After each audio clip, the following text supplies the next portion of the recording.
Lily Carter pressed her face against her father's arm and stopped breathing. The laughter hit her like a slap sharp open and completely unashamed. Three women standing near the bolts of fabric didn't lower their voices. They didn't even try. They looked directly at her worn dress, at her patched hem, at her father's cracked boots, and they laughed like it was the funniest thing they'd seen all season. Lily was 8 years old, and she already knew what it felt like to be invisible in a room full of people who were looking straight at you. Before we go any further, if this story already has your heart, do me a favor right now. Hit that subscribe button and ring that notification bell so you never miss a story on this channel. Drop a comment down below and tell me what city you're watching from. I want to see exactly how far this story travels. Now let's go back to Redwood Valley, Wyoming, 1882, and stay with Thomas and Lily Carter all the way to the end. Because I promise you what happens in that store is only the beginning. Thomas Carter had been awake since before the sun. That wasn't unusual. He'd been rising before dawn for the better part of 15 years, ever since he'd staked his claim on 40 acres of Wyoming grassland and decided he was going to make something of it or die honest trying.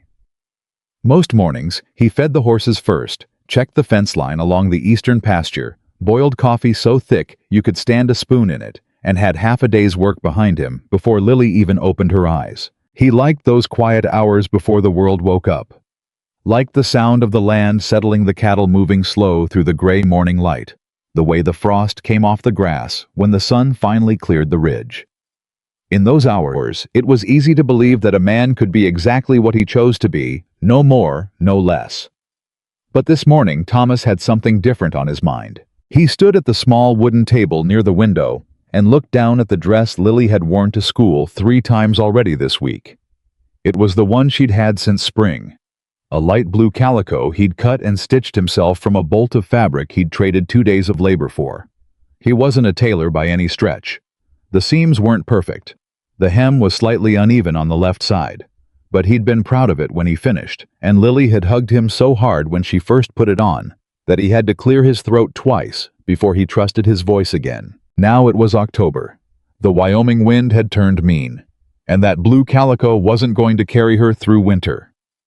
"Papa." He heard her before he saw her small feet on the wooden floor. The particular way she walked, that was all her mother's, light and quick and certain. "Mornin', sweetheart." Lily appeared in the doorway of the kitchen, wearing the blue dress, her dark hair not yet braided, her eyes still soft from sleep. She looked at the dress he was holding and tilted her head the way she did when she was working something out. "Are we going to town today?" "We are," Thomas said. "Need to get you some winter fabric. Can't have you freezing halfway through November." Lily considered this seriously. "Mrs. Harmon says the cold comes early this year. She said the squirrels were storing nuts since August." "Mrs. Harmon's usually right about squirrels." Thomas set the dress down and turned to the stove. "Eat something first. We'll head in after the morning chores." What Thomas did not tell her, what he would not tell her, was how long he'd been saving for this. 43 cents at a time some weeks. $1 when the cattle sold better than expected. He kept the money in a tin behind the loose board under the kitchen window, the same place he'd kept every small savings since Martha died. It wasn't much, but it was enough for a decent bolt of wool fabric, maybe a little extra for thread, and 2 new buttons if Whitaker's wasn't running their prices up again. I didn't think about the money the way some men did, as a measure of worth, a ledger of failure and success. Money was a tool. You used what you had, you saved what you could, and you tried not to let the gap between what you had and what you needed become the whole story of your life. He'd learned that from his father. He hoped he was teaching it to Lily. The morning chores took 2 hours. Thomas repaired a section of fencing near the north paddock where one of the older posts had finally given up. Lily fed the chickens and collected eggs and talked to the mare, whose name was Rosie, and who had strong opinions about people who didn't scratch her properly behind the ears. By the time they hitched the wagon and pointed it toward town, the sun was up and the sky had gone that pale, sharp blue that only came in Wyoming autumn. Lily sat beside him on the wagon bench with her hands folded in her lap and her eyes moving across the countryside the way they always did, taking everything in, filing it away, saving it for later. She was a quiet child, but not a sad one. There was a difference, Thomas knew, even if other people sometimes confused the two. "Papa," she said about a mile from town. Will they have the red wool, the kind I saw last spring?" "I don't know, honey. We'll look. I just thought it would be nice." She paused. "It doesn't have to be red." Thomas reached over and tugged her braid lightly. "We'll find something good." Redwood Valley sat at the edge of a wide valley where two creeks met, which was why people had settled there in the first place. By 1882, it had grown into a proper town, a main street with a post office and a bank and a doctor's office and 3 churches, and at the far end, Whitaker's General Store, which was the largest and most respected commercial establishment in the county. Jerome Whitaker had built the store himself 20 years earlier, and ran it with his wife Edna, who kept the books and knew the price of everything down to the last half penny. The store carried everything from flour and salt to ready-made clothing, fabric tools, harnesses, patent medicines, and imported goods that arrived twice a month by freight wagon from Cheyenne. It was the kind of place where the right people were greeted warmly and the wrong people were made to feel it without a word being said. Thomas knew which category he fell into. He knew it the moment he tied up the wagon and helped Lily down onto the boardwalk. He knew it from the way the 2 men standing near the door glanced at his boots and then looked away. He knew it from the way Jerome Whitaker nodded at him from behind the counter, not unfriendly exactly, but careful. The kind of nod that said, "I see you and I'll serve you and please don't take too long." But Thomas had been coming to this store for 15 years, and he had always paid what he owed, and he had never given anyone a reason to treat him poorly. So he held the door open for his daughter, touched the brim of his hat to the 2 men outside, and walked in. The store smelled like dried herbs and linseed oil, and the faint sweetness of hard candy kept in a jar near the counter. Lily inhaled it with quiet pleasure. She liked coming to town even when it made Thomas nervous. She noticed he missed the color of the light through the windows, the way the bolts of fabric were arranged by weight rather than color. The small mechanical bank shaped like a bird that sat on the edge of Jerome's counter and that she had been fascinated by since she was 4. Thomas steered them toward the back wall where the fabric bolts were kept. He was looking at the wool, good heavy stuff in gray and dark blue and a serviceable brown, when he became aware that the room had changed. Not loudly, not with any single clear signal. It was more like a temperature shift, something that happened slowly until suddenly you felt it all at once. There were 4 women shopping near the dry goods section. Women Thomas recognized from town: Eleanor Hartwell, whose husband ran the bank; her sister-in-law Margaret, who organized the Methodist Women's Circle; a woman named Dorothea Crane, whose family owned the largest hotel in the valley; and a younger woman Thomas didn't know well, fashionably dressed, who was visiting from somewhere else. They were looking at Lily. Not the way people looked at children, with the mild warmth of adults encountering small people they had no particular feeling about. They were looking at Lily the way people look at something out of place, something that doesn't belong in the picture. Eleanor leaned toward Margaret and said something Thomas couldn't hear. Margaret covered her mouth with 2 fingers and made a sound that was almost a laugh. Lily had noticed. Of course she had. She had her mother's eyes wide and clear and quick to catch meaning in the way people held themselves, the way they arranged their faces. She reached over and tucked her fingers into Thomas's hand. He felt it like a current. "Papa," she said very quietly, "those ladies are looking at my dress." Before Thomas could respond, Eleanor Hartwell spoke up. Not to him. Not even directly at Lily. She spoke to the room in the tone women like her used when they wanted to say something cutting without the inconvenience of being called on it. "It's a shame, isn't it?" Eleanor said pleasantly, "when a child is brought into town looking like that, in October no less." Dorothea Crane made a soft sound of agreement. "Some people simply don't have the sense to know what's appropriate." The younger woman laughed. "Not mean, worse than mean. Careless." Like Lily was something amusing that had wandered through the door. Margaret Hartwell shook her head with an expression of theatrical sympathy. "Poor little thing. Maybe someone ought to check the charity box. I believe there was a donation from the Callaways last month. Something in a smaller size, perhaps." And that was the one that landed. Thomas felt his jaw go tight. He felt the heat that moved up from his chest and into his face, that old, familiar heat. He'd been managing his entire life, the one that told him to say something, to move, to respond to, make them understand what they'd just done. He set the wool bolt down carefully, because if he didn't do something careful with his hands right, then he wasn't sure what he'd do with them. Lily had gone completely still. That was what hurt the most. Not the anger, the stillness. The way she stopped moving, stopped breathing, almost like an animal that has learned that stillness is safer than reaction. Like she'd learned this before. Like she was prepared for it in a way no 8-year-old child should have to be prepared for anything. Thomas crouched down to her level right there in the middle of Whitaker's general store and put both his hands on her shoulders. "Look at me," he said quietly. Lily looked at him. Her eyes were bright. She wasn't going to cry. She was too proud for that, too much her mother's daughter, but it was close. "Those women don't know anything about you," Thomas said. "Not one single thing. You understand me?" Lily nodded. "Once. Small and tight. And they don't know anything about this dress either." He looked down at it for a moment. "You know who made this dress?" She almost smiled. "You did." "That's right. And I made it bad. You made it a little crooked on one side." "I sure did." He squeezed her shoulders gently. "But I made it with everything I had, and that's worth more than anything those women bought with their husbands' money. You remember that?" Lily leaned forward and pressed her forehead against his for just a moment. One of those gestures that was all hers. Something she'd done since she was a toddler. This quiet way of connecting that didn't need words. Then she straightened up and turned back toward the fabric bolts like nothing had happened. Thomas stood, squared his shoulders, and went back to looking at the wool. He chose the dark blue.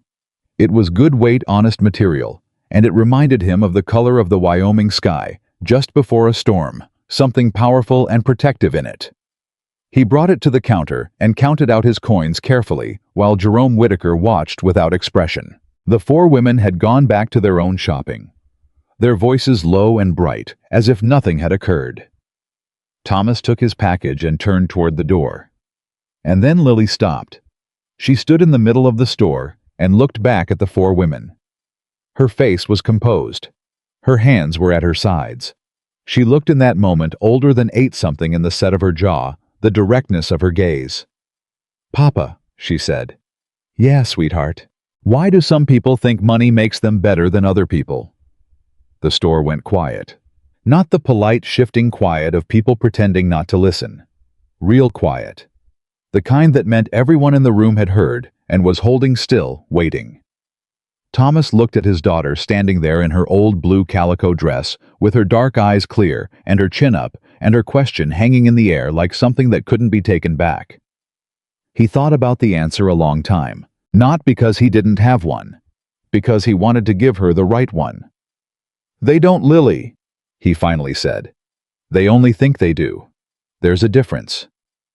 Eleanor Hartwell made a small dismissive sound. Dorothea Crane looked at the floor. The younger woman had gone very still. Thomas held the door for his daughter. And as Lily walked through it, she did not look back. That composure, that quiet, deliberate composure in an 8-year-old child who had every right to be crumbling, was the thing that stayed with Thomas all the way back to the wagon. He helped her up to the bench, climbed up beside her, gathered the reins. His hands weren't entirely steady. He didn't let her see that. "You all right?" he asked. "I'm all right," Lily said. She looked out at the main street of Redwood Valley with that careful, considering expression. "Papa, do you think we'll ever have enough money that people stop looking at us like that?" Thomas was quiet for a moment. "Maybe," he said honestly. "But I'll tell you something, Lily. The people I've respected most in this life, I never thought about what they were wearing. Not once. You want to know what I remember about them?" Lily looked at him. "What they did when things got hard," Thomas said. "Who they were when it cost them something to be decent. That's what stays." Lily considered this the way she considered everything seriously, thoroughly, turning it over like a stone to see what lived underneath. "I think the woman with the green hat is unhappy," she said finally. Thomas blinked. "Eleanor Hartwell," She looked at me the way people look when they're trying not to feel bad about themselves. Lily folded her hands in her lap. I think she's not a good person on the inside. I think she knows it. Thomas stared at his daughter for a long moment. Where on earth, he said, did you get that from? Lily shrugged. Mama used to say that cruelty was just pain with nowhere to go. He had to look away after that. Looked out at the road and the sky and the long grass moving in the October wind. Martha had said that. He remembered exactly when. Standing in this very road after a Sunday service where someone had spoken badly about a family the congregation didn't approve of. She'd said it to him like it was obvious, like she couldn't understand why it wasn't obvious to everyone. Pain with nowhere to go. He'd thought about that phrase 1,000 times in the 6 years since he lost her. Thought about it when the bank turned down his loan application with barely a glance at his papers. Thought about it when a cattle buyer drove past his property and stopped 3 miles up the road at Harrington's Spread instead.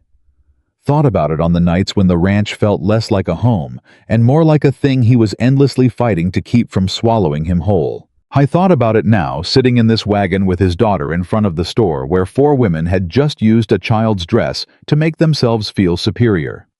Pain with nowhere to go.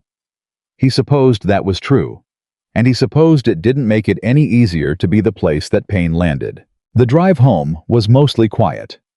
Lily fell asleep against his arm somewhere around the 2-mile marker, her head tilting onto his shoulder with the particular heaviness of a child who has held herself together long enough and finally let go. Thomas kept the horses steady and didn't move his arm.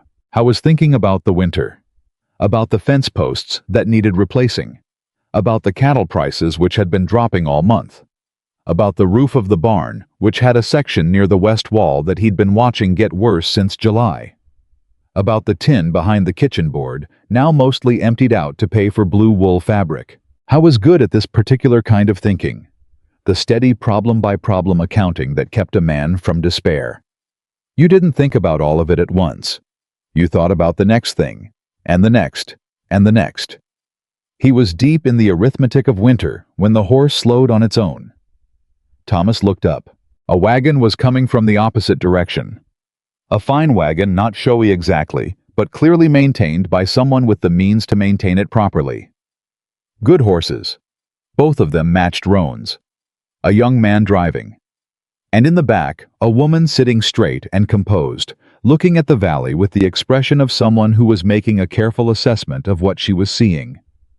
Thomas pulled to the right to give them room on the road. The wagons passed close on the narrow track.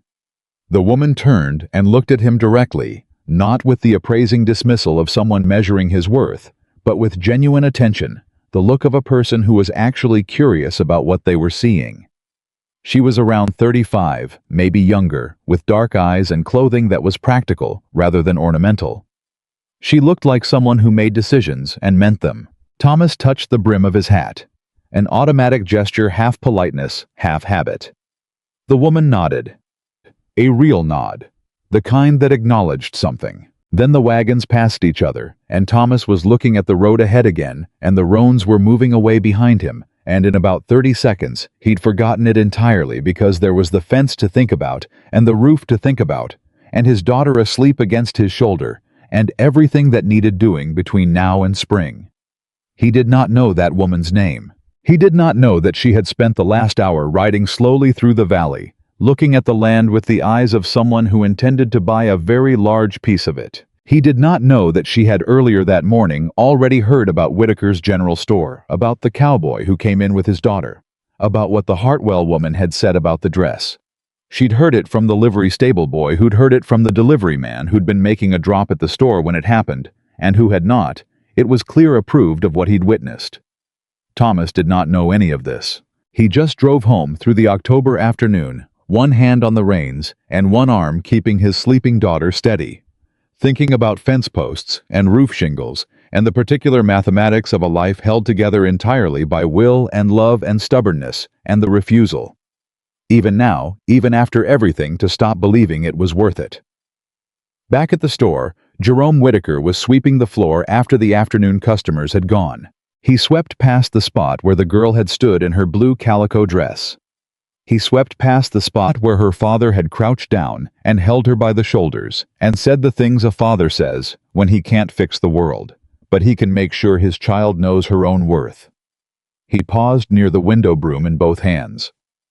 Through the glass, he could just see the road that led north out of town, the road Thomas Carter had taken home.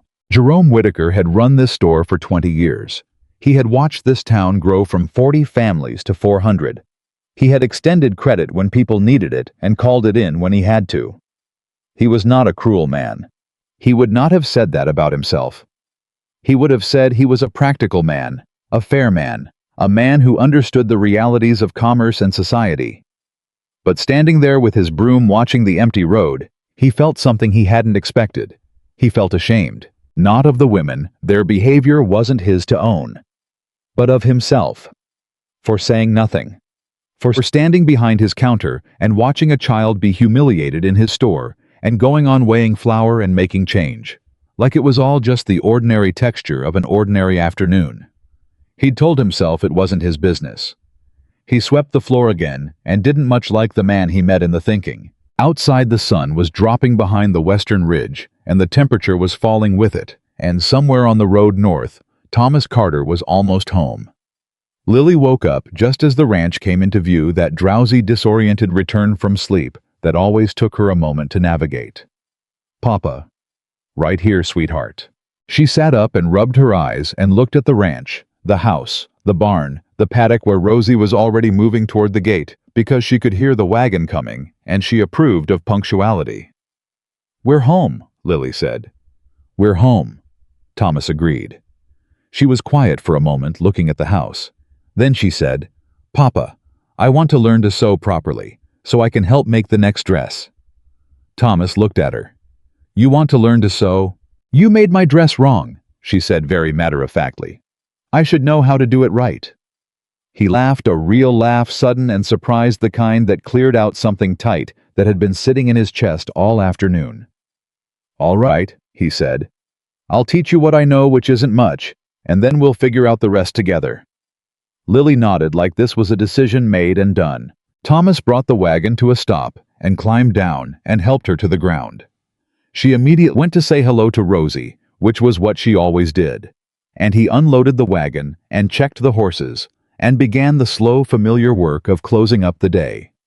And it was just that. A day. Hard in some ways, good in others, unremarkable in the larger scheme, except for a few minutes in a store and a question asked in a quiet voice by a girl in a calico dress. He did not know, could not know, that the woman in the fine wagon was at this very moment sitting across a table from the town land agent, making inquiries about a ranch property 6 miles south of his property that had been sitting empty for 2 years since the Ballard family picked up and moved west. He did not know her name. He did not know that she had made a decision today, not just about land, but about something else. Something she'd seen in the brief moment when the road narrowed and 2 wagons passed each other, and a man with tired eyes and a sleeping child on his arm tipped his hat with the simple dignity of someone who had not forgotten, despite everything the world had done to make him forget, that he was worth the gesture. She had noticed that. Clara Whitmore had always noticed things other people missed. It was, in her experience, the most important business skill she possessed. And tomorrow, she was going to walk into Whitaker's general store and see for herself what the land agent had already told her, what the livery boy had confirmed, and what her own eyes on that road had suggested. She was going to find out exactly what kind of man Thomas Carter was. She had a feeling she already knew. But Clara Whitmore did not make decisions based on feelings. She made them based on evidence. And Redwood Valley, Wyoming, in the autumn of 1882, was about to give her quite a bit of it. Clara Whitmore did not sleep well that night. That wasn't unusual for her. She'd never been a good sleeper, even as a child. Her mind kept moving long after her body had given up, turning problems over, examining them from different angles, looking for the thing she'd missed. Her father used to say she'd been born with an engine that didn't have an off switch. He'd meant it as a compliment, most of the time. She lay in the narrow bed of the Redwood Valley boarding house and stared at the ceiling and thought about a man tipping his hat. That was the detail she kept coming back to. Not the land. Not the numbers the land agent had given her, which were favorable. not the assessment she'd made of the valley itself, which suggested real potential if managed correctly. Not even what the livery boy had told her about what had happened in Whitaker's store. Just that moment on the road, the wagon coming from the opposite direction. The man who had looked tired, in the way that only comes from years of honest effort, not weakness. The child asleep against his arm. And the hat, the simple, unhurried lift of his hand to his brim, like he was greeting a neighbor, like it cost him nothing to be decent, even when the afternoon had clearly already cost him quite a bit. Clara had met a great many men in her life. Men who deferred to her because of her money. Men who resented her for the same reason. Men who spoke to her like she was a representative of her father's estate, rather than a person with her own mind. Men who smiled with their mouths and measured with their eyes and assumed she'd eventually tire of running a company and marry someone who would do it for her. She had not yet tired of it, but she had somewhere along the way grown very good at reading people quickly. It was a skill you developed when you spent enough years being underestimated. You learned to look past the surface, past the clothing and the manners and the way a person held themselves when they thought they were being watched, and find the thing underneath. The character. The actual content of a person. What she'd seen in Thomas Carter in that brief moment on that road was content. She got up before sunrise dressed without noise and went downstairs to wait for the day to begin. The boarding house owner, a wide, cheerful woman named Agnes Pruitt, appeared in the kitchen around 5:30 with the particular energy of someone who had been awake since 4. Early riser, Agnes observed, setting a coffee pot on the stove like it was a personal victory. Always have been, Clara said. Agnes looked at her with the frank curiosity of a woman who didn't see many unaccompanied female guests. You're the one buying the Ballard place. Thinking about it. Thinking. Agnes repeated the word like it tasted funny. Well, the Ballards thought about it for 2 years before they gave up. Sometimes thinking takes too long. Sometimes acting too fast costs more than thinking too long, Clara said. Agnes considered this. You sound like my second husband. Was he a smart man? Smartest fool I ever met. Agnes poured coffee into a heavy mug and set it in front of Clara without being asked. What's your business with the land? Cattle. I run a trading company, inherited it from my father. Agnes sat down across from her with her own cup. She had the manner of a woman who had decided that since she was up anyway, she might as well have a conversation. A woman running a cattle company. She said it without mockery, more like she was confirming a detail she found interesting. And you want to set up an operation here? I want to expand one. I already have 2 properties in Montana and 1 in Nebraska. Clara wrapped both hands around the mug. The Wyoming Valley has better grass than either. That it does. Agnes looked at her for a moment. You know Thomas Carter. Clara looked up. The Cowboy, Agnes said. 40 acres north of town. You pass his road on the way to the Ballard property. I saw him on the road yesterday, Clara said carefully. Agnes nodded slowly. Good man. Hard worker. Lost his wife 6 years ago and kept that ranch going with pure stubbornness, far as I can tell. His little girl comes in sometimes with him. Lily. She paused. Heard there was some unpleasantness yesterday at Whitaker's. I heard the same. Agnes set her cup down. Eleanor Hartwell has been unpleasant since she was 9 years old. Didn't stop when her father bought the bank and won't stop now that her husband runs it. She looked at Clara steadily. You planning on spending time at Whitaker's today? I am. Agnes nodded, like something had been confirmed. Then let me tell you something about Redwood Valley, Miss Whitmore. This town respects 2 things, money and history. You've got the first. You don't have the second yet. She stood up and went back to the stove. Be careful how you spend what you've got. Clara finished her coffee and thought about that all the way to Whitaker's General Store. She arrived mid-morning when the store would be full enough to matter. She had dressed carefully, not elaborately, but well. Dark wool jacket, practical, but clearly quality. Good boots. Hair pinned simply. She looked like what she was, a woman with resources and no interest in pretending otherwise, but also no interest in performing wealth for anyone's benefit. She pushed open the door of Whitaker's and walked in. Jerome Whitaker looked up from behind the counter. His expression did the thing she'd seen 100 times: the rapid reassessment, the shift from professional neutrality to something slightly more attentive as he registered her clothing, her bearing, the deliberate way she moved through a room. "Good morning, ma'am," he said. "Help you with something?" "Possibly," Clara said. "I'm looking for a few things. I'll browse first if you don't mind."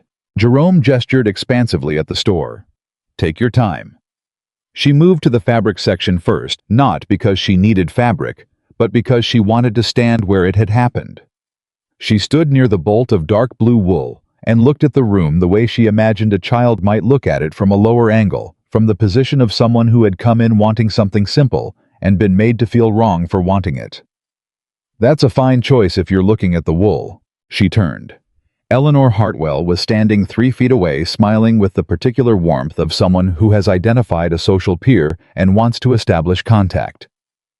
She was a handsome woman in her 40s, well-dressed, with the posture of someone who had been told to stand up straight so many times that it had become who she was. "Thank you," Clara said pleasantly. "Are you visiting Redwood Valley? I don't believe I've seen you before." Eleanor extended her hand.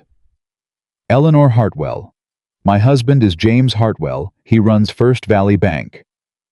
Clara shook her hand. "Clara Whitmore. I'm looking at property in the area." Eleanor's smile widened. "How wonderful. There are several fine properties available. William Harrington might be a good person to speak with. He knows the land here better than anyone. His family has been in the valley for 30 years. Is that right?" "The valley is quite exclusive, actually," Eleanor said with the casual pride of someone describing a membership. "We have very few newcomers. The community is particular about who fits in." Clara looked at her steadily. "Particular how?" Eleanor laughed, a light, polished laugh. "Well, you know, standards. There are families here who have worked very hard to build something. They want neighbors who are the same kind of people." She glanced at Clara's jacket, the quality of it, and seemed to relax further. "I can see you'd have no trouble at all." Clara let the silence sit for exactly 1 beat too long. "I understand there was some trouble in this store yesterday," she said. Eleanor's smile didn't disappear, but it changed. "I'm sorry." "A man came in with his daughter, looking for winter fabric." Clara kept her voice completely even. "I've heard there were some unkind words said about the child's dress." The smile was gone now. Eleanor's face had arranged itself into something careful. "I'm not sure what you've heard, but I don't think—" "I think what I've heard is accurate," Clara said. And then she did something very simple. She picked up the bolt of dark blue wool, the same one just like it, and carried it to the counter. Jerome Whitaker was already watching.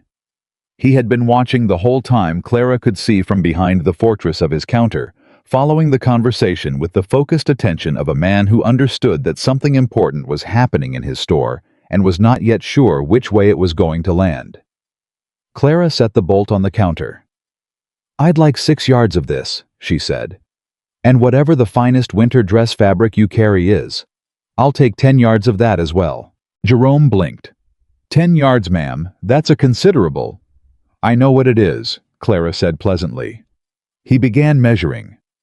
Eleanor had followed her to the counter, not quite sure what she'd walked into, but aware that the conversation had shifted terrain and that she was on less comfortable ground now.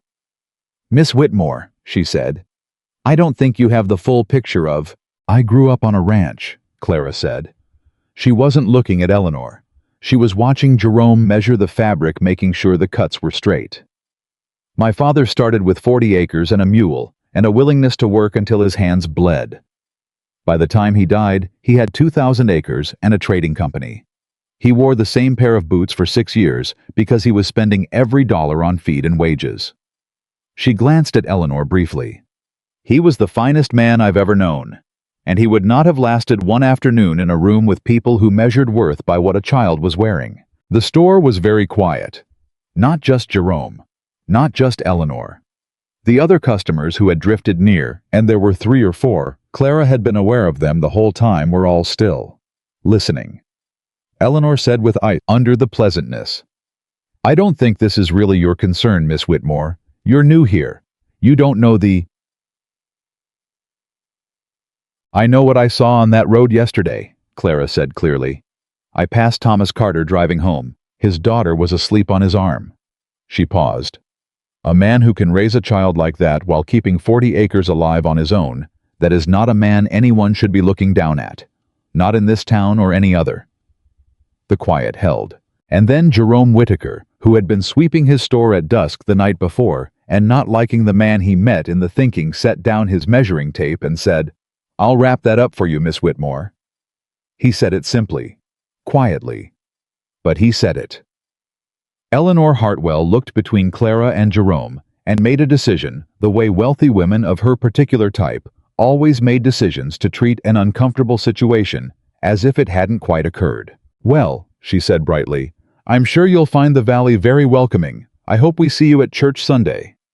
And she turned and went back to the dry goods section and began examining bolts of cloth she had no intention of buying. Clara paid for her fabric. Jerome wrapped it carefully and tied it with string and handed it across the counter, and did not, as he easily could have, pretend that nothing unusual had just happened. "He's a good man," Jerome said quietly. Just that. Just those 4 words. "I expect he is," Clara said. She took her package and walked to the door and stepped out onto the boardwalk into the cold October air. She stood there for a moment with the fabric under her arm and looked at the main street of Redwood Valley.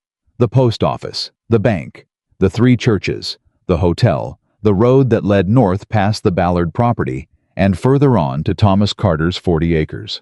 She made a decision. She had already been making it, she knew, since the moment on the road yesterday. But she had wanted to see the store first, wanted to stand in the place where it had happened and feel the shape of the thing, the way the room held what had occurred in it, the way it told you, if you were paying attention, everything you needed to know about a town. She'd learned what she needed. She went to find Thomas Carter. She found him at the north fence line, not 6 miles from the Ballard property, as the crow flew, replacing a post, with the particular focused efficiency of a man who has been doing physical labor all his life and has learned to waste nothing, not movement, not time, not effort. He heard the wagon coming and looked up. She could see him clock the wagon, recognize that it wasn't anyone from town, and keep working until she was close enough that stopping made more sense than continuing. He set down his post driver and straightened and looked at her with the direct, open gaze she'd noticed on the road. No performance, no deflection, just looking. "Ma'am," he said. He touched the brim of his hat. "Mr. Carter," Clara said. She climbed down from the wagon without waiting for assistance, which she could see registered with him. Not a complaint, just a note. "My name is Clara Whitmore. I'm looking at the Ballard property to the south." "I know the Ballard place," Thomas said. "Good land. Been empty a while." 2 years. She looked at him steadily. "I'd like to talk to you if you have a few minutes." He glanced at the fence post, back at her. "I've got a few minutes." She didn't ease into it. She never eased into things. "I'm expanding my cattle trading operation into Wyoming," she said. "I've got 2 properties already running in Montana and 1 in Nebraska. Wyoming has better grass and a better position for winter feeding grounds. The Ballard property is what I need for the operation, but what I don't have is someone who knows this particular valley. The specific terrain. The specific weather patterns, grazing patterns, water sources." She paused. "Someone who has been working this land for years." Thomas said nothing for a moment. His face was hard to read, which she appreciated. A man whose face told you everything before he decided to tell you anything was a man whose judgment you couldn't rely on. "You're asking me if I want a job," he said. "I'm asking you if you want a partnership," Clara said. "There's a difference. I need someone to manage the Ballard operation from the ground up. Hiring workers, overseeing cattle management, maintaining the property. Someone with stake in the outcome, not just a wage." She looked at him. "I pay well. And I pay what I say I'm going to pay, which I understand is not universal in this industry." Thomas looked at the fence post lying on the ground. He looked at his ranch, the house, the barn, the 40 acres that had been the whole geography of his life since before Lily was born. He looked at Clara. "Why me?" he said. You just got to this valley. You don't know me. I know what you did yesterday, she said. Something moved in his face, then quick controlled gone. Heard about that, did you? I was in the store this morning, Clara said. And I saw you on the road yesterday afternoon. Your daughter was asleep on your arm. She held his gaze. I've been running a company since I was 26 years old, Mr. Carter. My father left it to me over the objections of every man in his employ, because he said, I was the only one who understood that a business is only as good as the people who run it from the inside. I have hired a lot of people over the years. I have been wrong sometimes, and I have paid for it. And I have learned that the single most reliable indicator of a person's quality is what they do when something costs them something. She paused. Yesterday cost you something. I watched how you handled it. Thomas was quiet. The wind moved through the grass. Somewhere in the distance a hawk called. I've got a daughter, he said finally. 8 years old. She goes where I go. I assumed as much, Clara said. The ranch, my 40 acres that stays mine. I won't sell it. I'm not asking you to sell it. And if I manage the Ballard property, I need the authority to manage it. I won't take a job where someone second-guesses every decision I make. I'll second-guess decisions that are wrong, Clara said. If they're right, I won't. That's how I run every property I own. He looked at her for a long time, not measuring, not calculating. Something quieter than that, the look of a man who was trying to determine if the thing in front of him was real or if he was building it out of wishful thinking because he needed it to be real. You're serious about this, he said. I don't make visits I'm not serious about, Clara said. I've got a land agent drawing up papers on the Ballard property as we speak. I'd like someone I trust managing it by the time the ink is dry. Thomas picked up the post driver. He looked at the fence post on the ground. He set the post driver down again. Let me think on it, he said. Till tomorrow morning. That's fair, Clara said. She climbed back up to the wagon bench. She gathered the reins, and then she paused. Mr. Carter. He looked up. Your daughter asked a very good question yesterday, she said. I heard about it. Why do some people think money makes them better? She met his eyes. The honest answer is that they think it because we let them. Because we go quiet when we should speak. Because we lower our eyes instead of raising them. She paused. She didn't lower her eyes. Thomas said nothing. But something in his posture shifted, something she couldn't name exactly. Just a change in the quality of how he was holding himself. Tomorrow morning, she said, and drove away. Thomas watched the wagon until it was gone. Then he picked up the post driver and went back to work. His hands were steady. His jaw was set. But inside something was moving, something that had been very still for a very long time. He worked until dark. When he came inside, Lily was at the kitchen table doing figures on a piece of brown paper she'd found somewhere. She was always finding paper to write on scraps and margins and the backs of old receipts. She looked up when he came in. Papa, there's soup. Thank you, sweetheart. He hung his hat and coat and sat down across from her. He watched her work for a moment, the way her tongue pressed slightly against her lip when she was concentrating, the way she held her pencil exactly the way her mother had. Lily, he said. She looked up. What would you think if things changed a little, if I was working a bigger operation? Different ranch close by. More responsibility. She considered this with her full attention, the way she did with everything that mattered. Would we still live here? Yes.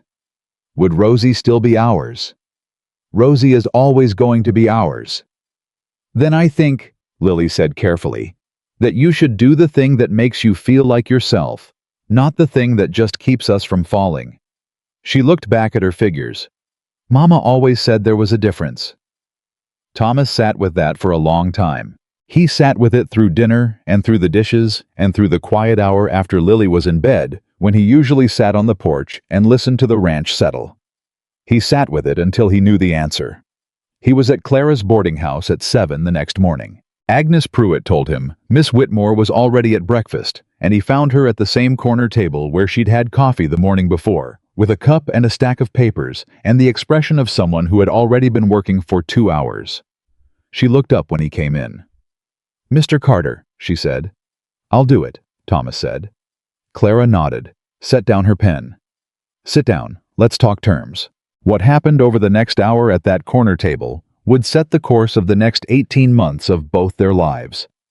They were neither of them people who said more than they meant or agreed to things they didn't intend to honor, which made the negotiation clean and quick. Thomas told her what he needed. Clara told him what she required. They found the places where those two things fit together with the efficiency of two people who were done wasting time. At the end, Clara slid a piece of paper across the table, the terms written in her clear, direct hand. Thomas read it carefully, read it again. He looked up. "This is a fair offer," he said, like he was mildly surprised and wasn't going to pretend he wasn't. "It's the offer I'd want if I were you," Clara said. "That's the only way I know how to write one." Thomas took the pen she offered and signed. He walked home that morning along the road that ran between his 40 acres and the empty Ballard property to the south, and for the first time in a long time, he let himself feel something that wasn't vigilance or calculation or the constant low hum of worry that had been his background frequency since the year Martha died. He let himself feel something that felt a little like hope. Lily was sitting on the fence by the paddock when he got back talking to Rosie in the earnest, ongoing way she always talked to the mare, like she was carrying both sides of a conversation and was satisfied with how it was going. She saw him coming and read his face immediately, that uncanny gift of hers, the one that came straight from her mother. "You said yes," she said.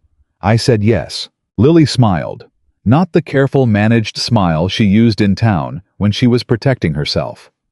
The real one, wide and sudden and completely unguarded, the one she almost never let strangers see. "Good," she said. "Rosie thinks so too." Thomas laughed and reached over and scratched Rosie behind the ears, and the horse pressed her head into his palm with the magnificent condescension of a mare who had been right about things before. For the next 3 weeks, Thomas threw himself into the Ballard property with everything he had. The land had been sitting empty for 2 years, and it showed. Fences down in 4 places along the south boundary. The water trough near the eastern pasture broken at the base and leaking. The main barn needed new crossbeams on the west side. The bunkhouse where workers would need to sleep had a roof that let in wind and a floorboard situation that was either bad or worse, depending on which corner you were standing in. Thomas worked from before dawn until after dark, and he worked methodically, not in the way of someone in a hurry, but in the way of someone who understood that the order of repairs mattered as much as the repairs themselves. You fixed the water supply first because everything else needed water. You fixed the fencing next because loose fencing cost you cattle. You fixed the structural problems in the barn before the cosmetic ones because a barn that fell down on animals was worse than a barn that looked rough. Clara came out 3 times that first week. She didn't stand over him. She walked the property with him, asked questions, listened to the answers, and left him to his work. But she paid attention to everything he could see that. She was building her own picture of the land, mapping it against whatever internal model she carried of what a productive operation looked like. On her 3rd visit, she brought Lily with her. Thomas hadn't asked for that. It had not occurred to him to ask for it.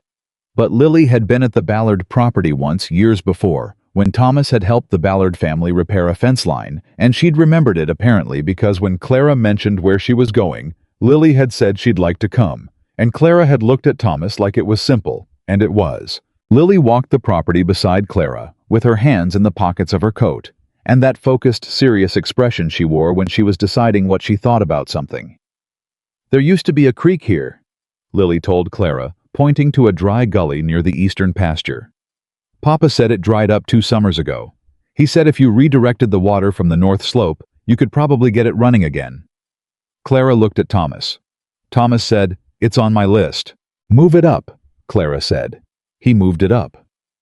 That afternoon, walking back toward the wagon, Clara fell into step beside Lily, and they talked, not in the stilted way that adults sometimes talk to children performing interest. They didn't actually feel, but in the straightforward way of 2 people who were curious about each other. "What do you want to be?" Clara asked. "When you're grown." Lily thought about it seriously. "Something that matters," she said finally. "I don't know the name of it yet." Clara looked at her sideways. "That's the best answer I've ever heard." Lily glanced up at her. What did you want to be before you ran the company? Free, Clara said. After a pause. Free to make something that was mine. Not my father's. Not my husband's. I never had one, which is a decision I made deliberately. She looked at Lily. Free to be wrong sometimes, without the whole world deciding that meant I was done. Lily nodded slowly, like this confirmed something she'd been thinking about. My papa says the people who laughed at my dress are people who are afraid, she said. He says people who are sure of themselves don't need to make other people small. Your papa is right, Clara said. My mama used to say that cruelty was just pain with nowhere to go. Clara was quiet for a moment. Your mama sounds like she was remarkable. She was, Lily said simply. I don't remember her very well, but I remember the feeling of her. Does that make sense? Yes, Clara said. That makes perfect sense. Lily looked up at her with those clear, direct eyes. Are you going to stay in Redwood Valley? I think I am, Clara said. Good, Lily said. And then she went ahead to catch up with Thomas, and Clara walked behind them for a moment, watching the two of them, the rancher and his daughter, the worn coat and the patched hem and the dark braid bouncing with each step, and felt something settle in her that she hadn't been expecting. She had come to Redwood Valley for grass and grazing rights, and a good position for a winter operation. What she was finding was considerably more complicated than that, and considerably more worth finding. The first real trouble came 11 days later, and it came in the form of William Harrington. Harrington was a big man in every sense. Physically large, financially powerful, politically connected, and accustomed to being the largest voice in any room he walked into. His family had been in the valley for 30 years, which was long enough that he'd stopped distinguishing between what the valley needed and what he wanted. In his mind, those two things had merged into the same thing long ago. When word got out that Clara Whitmore had purchased the Ballard property and hired Thomas Carter to manage it, Harrington's reaction was immediate and telling. He did not go to Clara. He went to Thomas. He found him at the Ballard fence line on a cold Tuesday morning driving posts. He came alone, which Thomas noted. A man who came alone was either very confident or very deliberate. With Harrington, it was probably both. Carter, Harrington said.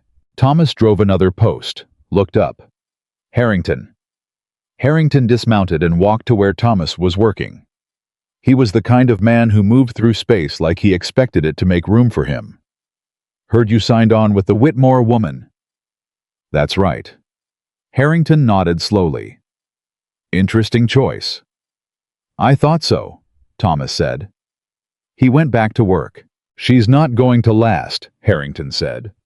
Woman comes in from out of state, thinks she can run a cattle operation in Wyoming because she did it somewhere else. It doesn't work like that. This valley has its own way of doing things. Thomas drove a post. What way is that? People who've been here, who've earned their place, who understand the relationships those people run things. Newcomers who try to come in and change the order, they don't tend to do well. Thomas straightened. He looked at Harrington directly. Is that a warning? Harrington smiled. The kind of smile that said it was absolutely a warning, and that the person smiling had never had to say so plainly in his life, because everyone always understood without being told. Just an observation, he said pleasantly. I'd hate to see you end up on the wrong side of something that's got nothing to do with you. Thomas looked at him for a long moment. I'll tell you what I think, Thomas said. His voice was completely even. I think you came out here because a woman buying the Ballard property makes you nervous, and a woman who's hired her own people makes you more nervous, because it means she's serious and she doesn't need you. And I think you're hoping I'm the kind of man who'll be frightened off by someone like you before I've done anything worth being frightened off from. He picked up the post driver. I'm not that kind of man, Harrington. The smile had gone. Harrington looked at him with the particular expression of a man who had expected to find a smaller person and had found something different. You're making a mistake, Carter, he said. I'll take that chance, Thomas said, and went back to his fence. Harrington rode away without another word. Thomas drove 3 more posts before he let himself feel the full weight of what had just happened. Because Harrington didn't make idle observations. And Redwood Valley was Harrington's terrain in ways that had nothing to do with land deeds. He sat on the county board. He had relationships with the bank. He knew the right people in Cheyenne in ways that a man like Thomas had no access to whatsoever. Thomas had just told the most powerful man in the valley to go to hell. Not loudly, not dramatically, but clearly. He finished the fence line as the sun went down and rode back to tell Clara what had happened. She listened to the whole thing without interrupting. When he was done, she was quiet for a moment. Then she said, "Good." Thomas looked at her. "Good. If he's bothered enough to come out here himself, we're doing something right." She looked at him steadily. "Did he threaten you directly?" "Not in so many words. Then we go about our business." She picked up her pen. "And we be very, very good at it, because the best answer to William Harrington is a successful operation, not an argument, not a complaint." She met his eyes. "Work."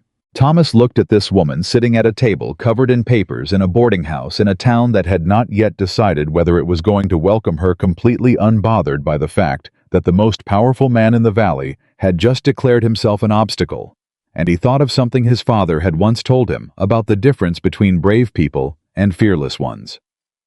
Fearless people, his father said, didn't feel the fear. Brave people felt it completely and went forward anyway. He thought, looking at a brave person. "All right," he said. "We work." Outside, the October wind moved through the valley, cold and clean and indifferent to the plans of men like William Harrington, and the stars came out one by one over the Wyoming mountains, and in a small ranch house 6 miles north, a little girl in a dress her father had made was asleep with a pencil still loosely in her hand, dreaming whatever it was that children dreamed when they were just beginning to understand that the world was harder than it should be, and better than it sometimes seemed, and worth every bit of the fight. The trouble with William Harrington was that he was patient. Thomas had expected something immediate: a complaint filed somewhere, a worker approached and turned, a supply order delayed or refused. That was how men like Harrington usually moved: quick and visible, because they were accustomed to being visible and having it matter. But the days after that fence line conversation passed quietly, and then a week passed, and then another, and nothing came. That silence was worse than anything loud would have been. Thomas knew it. He could feel it the way you felt weather coming, not seeing it yet, but knowing it was out there building, waiting for the right moment to arrive. He said as much to Clara one evening when she came by the Ballard property to review what had been done on the water redirection project. The old dry gully Lily had pointed to, which Thomas had spent 4 days opening back up, following the natural slope of the North Ridge until water ran where it hadn't run in 2 years. "He's quiet," Thomas said. "That bothers me more than noise would." Clara looked at the water moving through the gully, slow yet, but moving, which was what mattered. "Harrington has been the biggest operation in this valley for 20 years, she said. "Men like that don't react immediately. They watch. They wait for you to make a mistake. And if you don't make one, they manufacture one." Thomas looked at her. "Manufacture how?" "Paperwork," Clara said. "Grazing boundaries, water rights. Something that looks like a legal dispute but is really just obstruction." She met his eyes. "Which is why every fence line, every water source, every boundary marker on this property needs to be documented. Exactly where it is, exactly when it was set. I want records that are bulletproof." Thomas nodded slowly. "You've dealt with men like him before." "Men like him are the reason I know how to use a lawyer," Clara said. "My father taught me that a handshake was the beginning of a deal, not the end of one. Everything else goes on paper." She paused. "How are the workers?" They had hired 6 men over the past 2 weeks, a mix of younger cowboys looking for steady wages and 2 older ranch hands who had been between situations since the Callaway spread had downsized in the spring. Thomas had been careful about who he chose. He'd looked for the same thing. He always looked for men who showed up on time, didn't complain about the work, and treated the animals like they were worth treating well. It was a simple filter, but in his experience, it caught most of what you needed to catch. "Good men," he said, "especially Eli." He nodded toward the barn, where one of the older hands, Eli Granger, was finishing up the last of the crossbeam repairs. Eli was 60-something, with the slow, deliberate movement of a man who had learned that hurry broke more than it fixed, and hands that could do more careful work in an hour than most men accomplished in a day. He had come to Thomas with a recommendation from a rancher in the next county, and had said exactly 4 words in his interview. Yes, no, fair enough, and Thomas had hired him on the spot. And the others respect him, Clara asked. They do. Age'll do that sometimes when it comes with something worth respecting. Clara nodded. Good. She looked at the water again. We need to be operational before the first hard freeze. What's the honest timeline? Thomas thought about it without rushing the answer, which was something Clara had noticed about him from the beginning. He didn't answer faster than he could think. 3 weeks if nothing breaks, 4 if something does.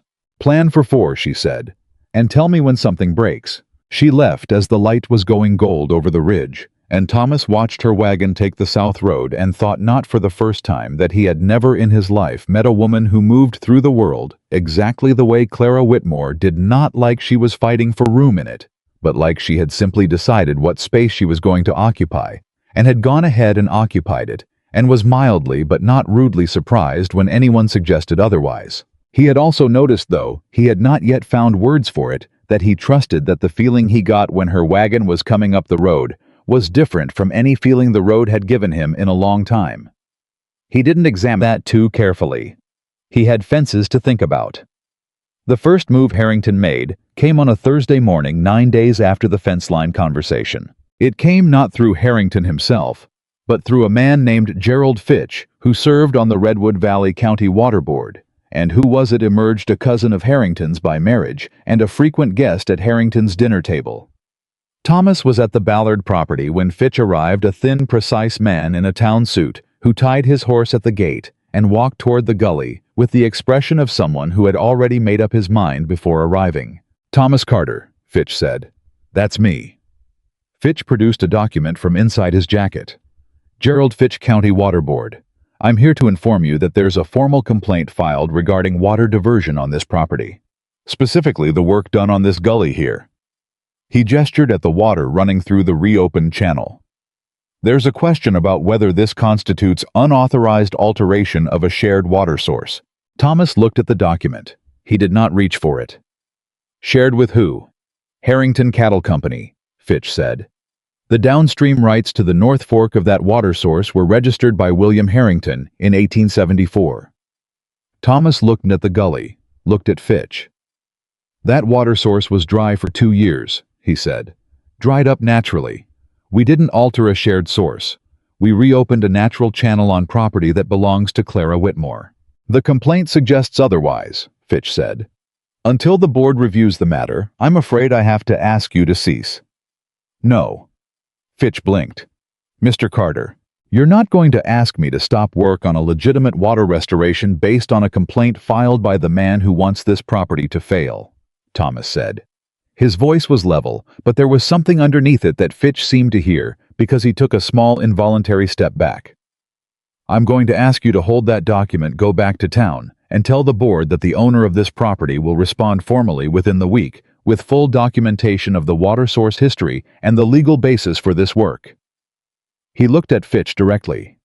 And I'd suggest the board have a careful look at who filed that complaint and what their interest in this property is. Because a review that goes in the other direction is going to be interesting for Gerald Fitch, cousin of William Harrington. The silence lasted about 4 seconds. Then Fitch folded his document carefully and put it back in his jacket. The board meets Friday, he said. We'll expect your response. He walked back to his horse. Thomas watched him go. Then he went inside and sat down and let his hands be less steady than they'd been in front of Fitch, because nobody was watching now, and a man was entitled to feel the weight of things when nobody was watching. He sent a message to Clara within the hour. She arrived before noon. She read the document Fitch had left. He'd handed it over eventually, and she set it down on the work table with the particular calm of someone who had been expecting something roughly like this and had prepared accordingly. I have a lawyer in Cheyenne, she said. He's been reviewing this property's water rights since before I signed the purchase papers. We have documentation. She looked up. How did you handle Fitch? Thomas told her. Clara looked at him for a moment. You threatened to expose the conflict of interest. I mentioned it might be interesting. Same thing. She almost smiled. Good.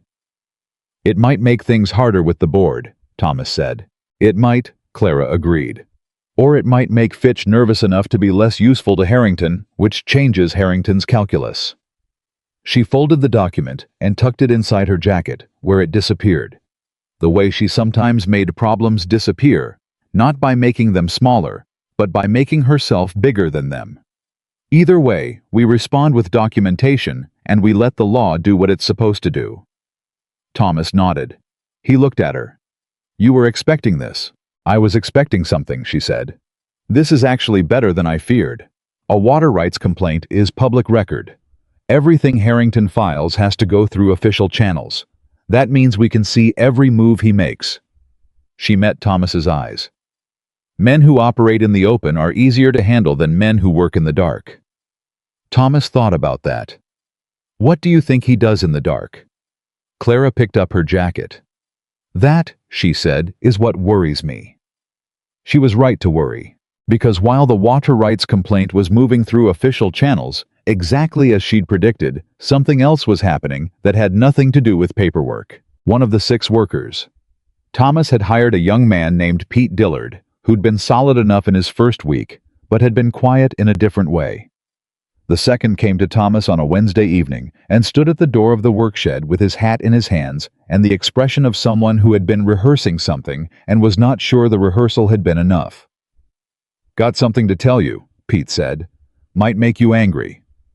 Thomas set down his tools. Say it straight. Pete said it straight. He'd been approached by one of Harrington's men, not Harrington himself, which was the point always through other people, and offered double his current wage to leave the Ballard operation and take a position at Harrington's spread. The offer had also included a secondary suggestion that before he left, it might be worth his while to let certain fence lines be about a foot further south than the survey had indicated, and to be unclear about it if anyone asked. Thomas looked at him for a long moment. You're telling me this, Thomas said. Yes, sir. Instead of taking the offer. Yes, sir. Why? Pete looked at his hat, looked up. Because my father worked for a man who told him the truth for 30 years, and I know what that's worth, he said. And because Harrington's man told me what he was asking me to do, like it was nothing like moving a fence line on someone else's property, was just business. And if that's what Harrington thinks business is, I don't want his double wages. He paused. And because you gave me a fair wage and straight work, and didn't treat me like I was temporary. Thomas looked at this young man with his hat in his hands and felt something move in his chest, something that wasn't just gratitude. It was recognition, the kind you felt when you saw your own code in someone else. Thank you, Pete, he said. That took something. Didn't feel like much, Pete said honestly. But I reckon that's when it matters most. Thomas went to Clara that evening. She listened to the whole account without expression.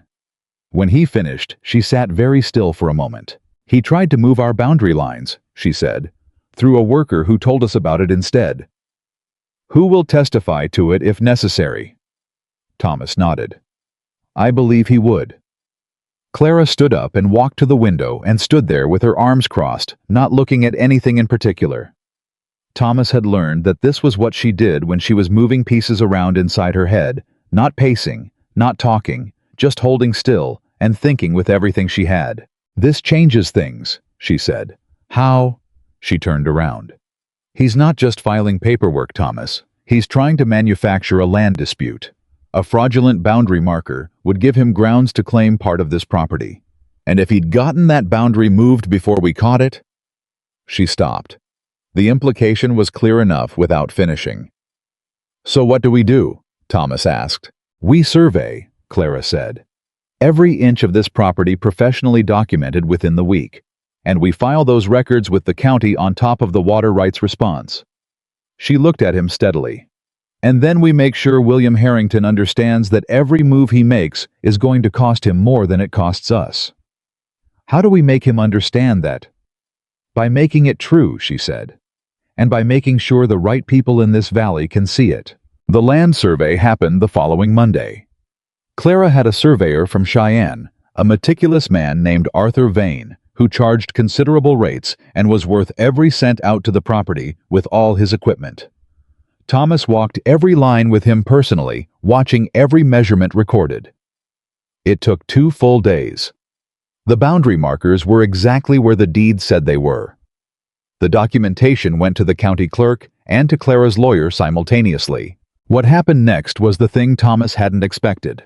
Word got out. Not in the way Clara had planned, not through a formal statement or a deliberate communication.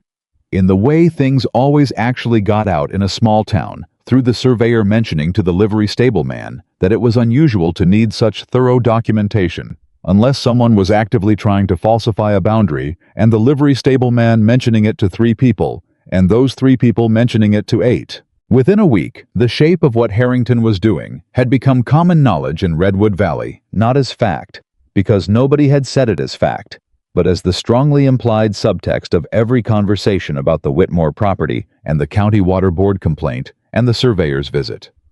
The town started watching. That was when something shifted. Something Thomas felt before he could name it. It was in... Jerome Whitaker nodded at him when he came in for supplies on Friday. A different nod from the careful one he used to get something with weight in it. It was in the way 2 ranchers he knew by sight, but not by name, stopped him on the road and asked about the water redirection project with genuine curiosity, not suspicion. It was in the way Agnes Pruitt, who missed absolutely nothing, told Clara over breakfast that she'd heard 3 separate conversations in the last week that suggested people in this town were tired of William Harrington deciding what was good for everyone. "The tide is moving," Clara told Thomas when she relayed this. "Tides move slow," Thomas said. "They do," she agreed. "But once they've turned, nothing pushes them back." The real test came 3 weeks later. It came in the form of a Wyoming winter, and it did not negotiate.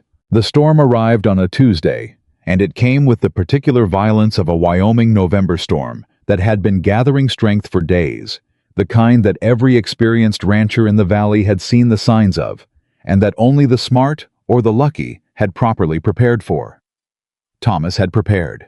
He'd begun watching the sky and the animals 10 days earlier, when the first signals started showing up, the way the cattle huddled without cause, the particular quality of the cold that came in from the north.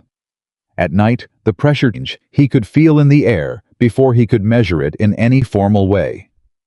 He'd seen 3 winters like this one in his 15 years on Wyoming land, and each one had taught him something the previous one hadn't. He'd made the workers bring the cattle into the lower pastures 4 days before the storm hit. He'd reinforced the barn roof with the materials he'd ordered 2 weeks earlier. He'd ensured the water supply was protected so it wouldn't freeze solid in the first 24 hours. He'd laid in hay enough for 2 weeks. When the storm broke, and it broke hard, the kind of driving snow that came horizontal and made the world 30 feet in every direction, the Ballard operation was as ready as a ranch could be for something you couldn't negotiate with. Harrington's spread was not. That wasn't Thomas's doing. He hadn't wished it on the man. He hadn't even thought about it. He'd been too busy making sure his own cattle were safe and his own workers were sheltered, and that Lily, 6 miles north on her own with the horses and the chickens, was all right. Which she was fine. She'd sent word with Eli, who went to check on her on the first morning she'd said to tell him she was managing and not to worry, which he did anyway, because that was the nature of parenting. The storm lasted 3 days. When it broke and Thomas finally got out to assess the damage, his losses were modest. 2 cattle that had managed to separate from the herd in the first hours before the wind really hit a section of the new fence that needed repairing some minor roof damage on the bunkhouse. The word from elsewhere in the valley was worse. 3 operations had lost significant cattle. 2 had structural damage to their barns. And Harrington, who had 30 years in this valley and knew every weather pattern it could produce.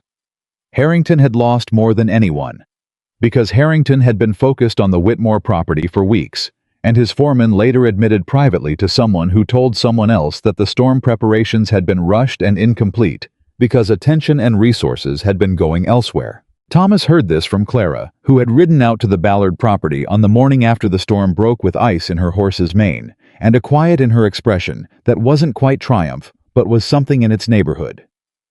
"He lost 40 head, she said. Thomas was quiet for a moment. I don't take pleasure in that. I know, Clara said. Neither do I. She looked at him. But other ranchers in this valley noticed what happened here versus what happened there. They noticed who was prepared and who wasn't. That's not a story we told. It's a story the storm told. Thomas thought about Harrington's man coming to Pete Dillard with his offer. About Gerald Fitch and his document and his conflict of interest. About the fence lines that were supposed to be quietly moved while everyone was looking elsewhere. I was so busy trying to take what we had, Thomas said slowly, that he forgot to take care of what he already had. Clara looked at him for a long moment. Yes, she said. Exactly that. That afternoon, Thomas received a visitor he had not expected. He was at the south fence, working through the repairs the storm had left when he heard a horse coming from the direction of the road. He looked up. William Harrington. Again alone. Again deliberate.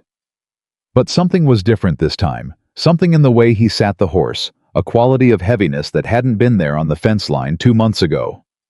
Thomas kept working. Harrington dismounted, walked over, stood 3 feet away, and looked at the pasture where Thomas's cattle were moving freely through what was left of the snow. You were ready, Harrington said. Not an accusation, something else. I've seen these storms before, Thomas said. So have I, Harrington said. 30 years of them. A pause. I was distracted. Thomas drove a nail, said nothing. I want to know something, Harrington said. His voice had lost the particular quality it carried when he was performing his own authority. He just sounded like a man who had lost 40 cattle and hadn't slept. The water rights complaint, the boundary survey. How did you know I was coming at you that way? Thomas looked up from the fence, looked at Harrington directly. Because it's what I would expect from a man who thinks the best way to stop someone is to make them prove they're standing where they said they are. Harrington was quiet for a moment. I was going to push you out, he said. It was almost matter of fact. I know, Thomas said. I knew it from the first time you rode out here. You weren't scared. I was scared, Thomas said. I've got 40 acres and a daughter, and I signed on with a woman who most of this town was waiting to see fail. I was scared. He met Harrington's eyes. That's different from being stopped. Something moved in Harrington's face. It was complicated, too complicated for Thomas to read all of it. But the man who had been the largest voice in every room in Redwood Valley for 30 years was standing at a fence on someone else's property in the aftermath of a storm that had cost him real things, and he was not performing anything. My foreman, Harrington said, told me last night that he should have pushed back when I told him to prioritize other things over the storm prep. He looked at the snow-covered pasture. He was right. I didn't want to hear it. Thomas said nothing. That's a hard thing to admit, Harrington said. Yes, Thomas agreed. It is. Another silence. I'm going to withdraw the water rights complaint, Harrington said. The board meeting is Friday. I'll send word before then. Thomas set down his hammer. He looked at Harrington carefully, looking for the angle, the calculation underneath the way a man looked when he was making a strategic retreat rather than a genuine one. He didn't see it. What he saw instead was a man who was tired of being the person he'd been being. Why? Thomas asked. Harrington looked at him. Because it was wrong, he said. Simple as that. And because I think I've spent a long time confusing what was good for William Harrington with what was good for this valley, and this storm reminded me that the valley doesn't actually know the difference between us. Thomas picked up his hammer again. He thought for a long moment. I appreciate that, he said finally. I won't pretend it didn't cost us something the time we spent defending against it. It did, Harrington said. That's on me. He paused. I don't expect you to trust me. That takes time, Thomas agreed. Yes. Harrington mounted his horse. He looked down at Thomas. You ready for the rest of the winter? Getting there. Harrington nodded once, a different nod from the ones he'd given before. This one had no performance in it. Carter, he said. Thomas looked up. She was right about you, Harrington said. Miss Whitmore. He turned his horse. She said you were the best man in this valley. Said it to the Calloway brothers last week when they were asking about the operation. He shook his head slightly. I should have asked around before I tried to move your fence lines. He rode away. Thomas stood at the fence for a long time after the sound of hooves had faded. The cold was real, and the work was real, and the sky overhead was that pale stripped blue of a Wyoming winter that had said everything it had to say and was waiting quietly for the next thing. I thought about what Harrington had said. Not the withdrawal of the complaint, though that mattered. Not even the admission of fault, though, that mattered more. He thought about what Clara had said. That he was the best man in this valley. He stood very still with that for a moment. Then he picked up his tools and went back to work, because there was still fence to repair, and the afternoon was short, and the cattle needed checking before dark, and a man could only hold a good feeling for so long before the practical world required him again. But he held it. He held it all the way through the afternoon and into the evening, when the light went gold and then gone, and he was riding north toward home, with the cold in his face, and the stars beginning overhead, and Lily's lamp lit in the window of the ranch house, small and steady and warm against the dark. Clara heard about the conversation at the fence line the same evening when Thomas stopped by the boarding house on his way home to tell her about it. She listened to the whole account with the same focused stillness she always brought to things that mattered. When he finished, she was quiet for a moment. "He'll withdraw the complaint," Thomas said. "He said Friday before the board meeting." "I believe him," Clara said. She turned her coffee cup in her hands. "Not because I trust him yet, but because a man who admits he was wrong in person standing at your fence without witnesses is generally telling the truth." "That's what I thought," Thomas said. She looked at him. "How do you feel about it?" It was a question that surprised him slightly, not because it was unusual, but because not many people asked it. Most people wanted to know what you'd decided or what you were going to do, not how you felt about it. "Relieved," he said honestly. "And something else I don't have a word for exactly, like watching a storm pass." He paused. "You don't celebrate a storm passing. You're just glad the damage isn't worse than it is." Clara nodded slowly. "That's the right way to feel about it." "Is it?" "Bitterness would be wrong," she said. "Triumph would be wrong. But relief is just accurate." Thomas looked at her across the table of the boarding house where they'd sat across from each other in one way or another for the past 2 months, working through problems and figures and decisions, and occasionally something that wasn't exactly either, and he thought that there were very few people in his life with whom he could sit in a room and say a thing and have it received exactly as he meant it. Clara Whitmore was one of them. He didn't say that. He said, "The county board meets Friday." "I know," she said. "My lawyer will be there." Harrington said he'd send word. "We go anyway," Clara said. "Not because I don't believe him, because we don't rely on other people's integrity as our only protection." She met his eyes. "We trust and we verify. That's not the same as suspicion." Thomas thought about that on the ride home. He thought about what it meant to extend trust that was real without making yourself dependent on it. How that was different from cynicism and different from naivety, and required something in between that most people either couldn't sustain or never found in the first place. He thought Clara had found it. He thought she'd probably had to fight hard to keep it. Lily was still up when he came in. She was always up later than he meant for her to be working on her figures or her letters, or whatever she was currently teaching herself, because she had a mind that didn't like stopping until it was done with what it was doing.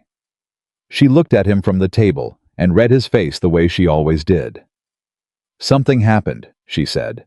"Something resolved itself," he said. "More or less." "That's good." "That's good," Thomas said. He sat down across from her. "Lily, tell me something." She set down her pencil. What do you think of Clara?" Lily considered this with the full serious attention she gave to questions that deserved it. She didn't rush. She looked at the table and then the window and then back at Thomas. "I think," she said slowly, "that she's the first person besides you who talks to me like what I think matters." She paused. "And I think she's lonely. Not sad lonely. Just like she's been carrying things alone for so long that she forgot you could put some of them down." Thomas looked at his daughter. 8 years old. 8 years old, and she could see things most adults spent a lifetime not seeing. "Where did you get that?" he said quietly. Lily picked up her pencil. She looked at our ranch when she came out last week, she said. She looked at it the way people look at things they want, but don't think they're allowed to want. She started writing again. I noticed. Thomas sat with that for a long time after Lily went to bed. He sat with it on the porch in the cold, looking at the ranch he'd built, and nearly lost, and kept, and kept, and kept, because stopping had never been something he knew how to do. I thought about what Lily had said. He thought about a woman in a boarding house corner with papers on the table and coffee going cold, carrying the weight of a company, and a decision, and a valley that hadn't decided yet whether it wanted her. Carrying it alone. Having always carried things alone, probably. Having made a virtue of it probably the way you did, when you had no other choice for long enough that the carrying became part of who you were. I thought about what it might mean that she had come to Redwood Valley and found not just land and grass and grazing rights, but him and Lily. And the particular quality of a morning when the frost was on the grass and a small girl was talking to a horse and a man was watching. Both of them think it was possible that the world could still surprise you. He didn't examine it too carefully. He had fence to think about. He had cattle to think about. I had a daughter to raise and a ranch to keep and a new operation to build and a winter that wasn't done with Wyoming yet. But he sat on the porch a little longer than usual that night, and when he finally went inside, he was smiling. Just barely. Just enough. The county board met on Friday. William Harrington sent word, Thursday evening, as he'd said he would. Clara's lawyer attended anyway, because that was who Clara was. The water rights complaint was withdrawn without discussion. Gerald Fitch did not look at anyone in particular when it happened. And Thomas Carter, standing at the back of the county hall with his hat in his hands and his boots still dusty from the morning's work, felt the particular satisfaction of something that had been wrong. Being set right. Not dramatically, not publicly, not with any kind of fanfare, but quietly and completely, and in the proper order. The way most real things were, when they finally resolved. He walked out into the cold afternoon and mounted his horse and started the ride back to the Ballard property, where 6 men were waiting for direction, and the cattle needed checking, and the day was far from done.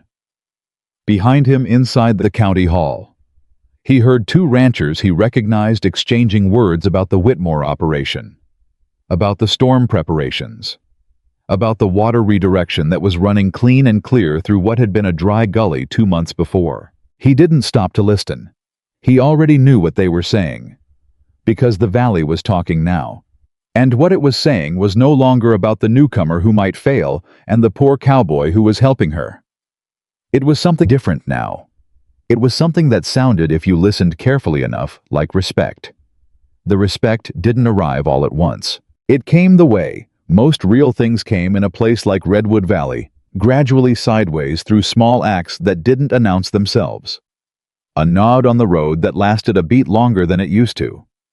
A question asked at the feed store with genuine curiosity rather than skeptical appraisal. An invitation from the Calloway brothers to consult on their own water situation extended through a third party. First carefully, like a hand offered across a gap that both sides weren't yet sure was fully bridged. Thomas accepted the invitation and went out to the Calloway property on a Thursday morning and spent 2 hours walking their north pasture with both brothers pointing out what he saw, asking questions more than he answered them, because he'd learned that men who'd been on their land for years usually already knew what the problem was and needed someone to listen them toward the solution more than they needed someone to arrive with one. By the end of the morning, Dan Calloway, the older one, a quiet man who chose his words like they cost him something, shook Thomas's hand and held it a moment longer than a regular handshake required. "Should have talked to you 2 years ago," Dan said, "instead of going to Harrington." Thomas looked at him. "Harrington knows this land." "He knows what's good for Harrington," Dan said. "That's different." He released Thomas's hand. "You charged me nothing for this morning." "You didn't need anything I'd charge for," Thomas said. "You needed someone to look at what you'd already figured out and tell you you were right." Dan Calloway looked at him for a long moment with the expression of a man recalibrating something he'd believed for a long time. "Come to supper Friday," he said. "Bring your daughter." Thomas brought Lily. It was the first social invitation they'd had in Redwood Valley that hadn't come with some ulterior quality underneath it. Some sense that they were being included so someone could get something from them, or assess them up close, or demonstrate a generosity that was really just performance.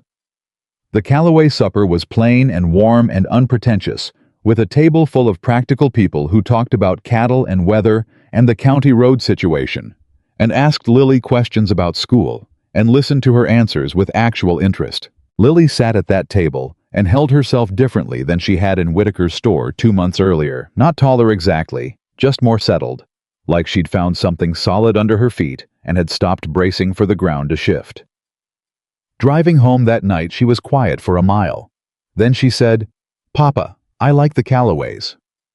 "They're good people," Thomas agreed. "Mrs. Calloway told me she started keeping the ranch accounts when she was 12 because her father said she was better at numbers than her brothers." Lily paused. "She said she's been keeping them for 30 years, and nobody's ever said she was wrong." Thomas glanced at her. "What did you think of that?" "I thought it was exactly the right kind of thing to be good at," Lily said. She looked out at the dark road. "Clara's good at numbers too. She was showing me how she reads the cattle trading figures last Tuesday."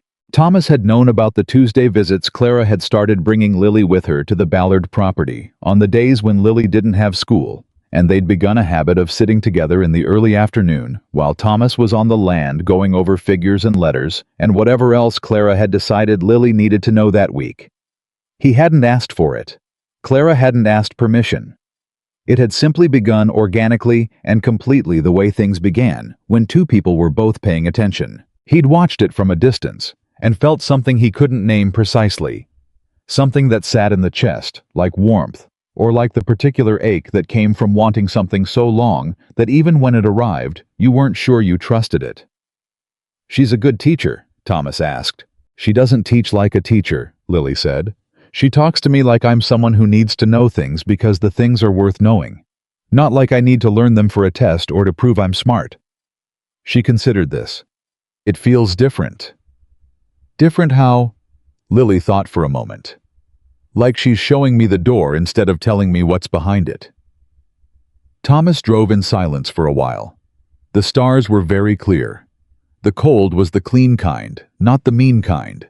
"Papa," Lily said. Do you like Clara?" The question was straightforward the way Lily's questions always were. She didn't ask things she didn't want the answer to, and she didn't ask things she didn't already suspect. Thomas was quiet for long enough that it was its own kind of answer. "I respect her a great deal," he said carefully. Lily looked at him with the expression she wore when she thought an adult was being technically accurate and completely evasive.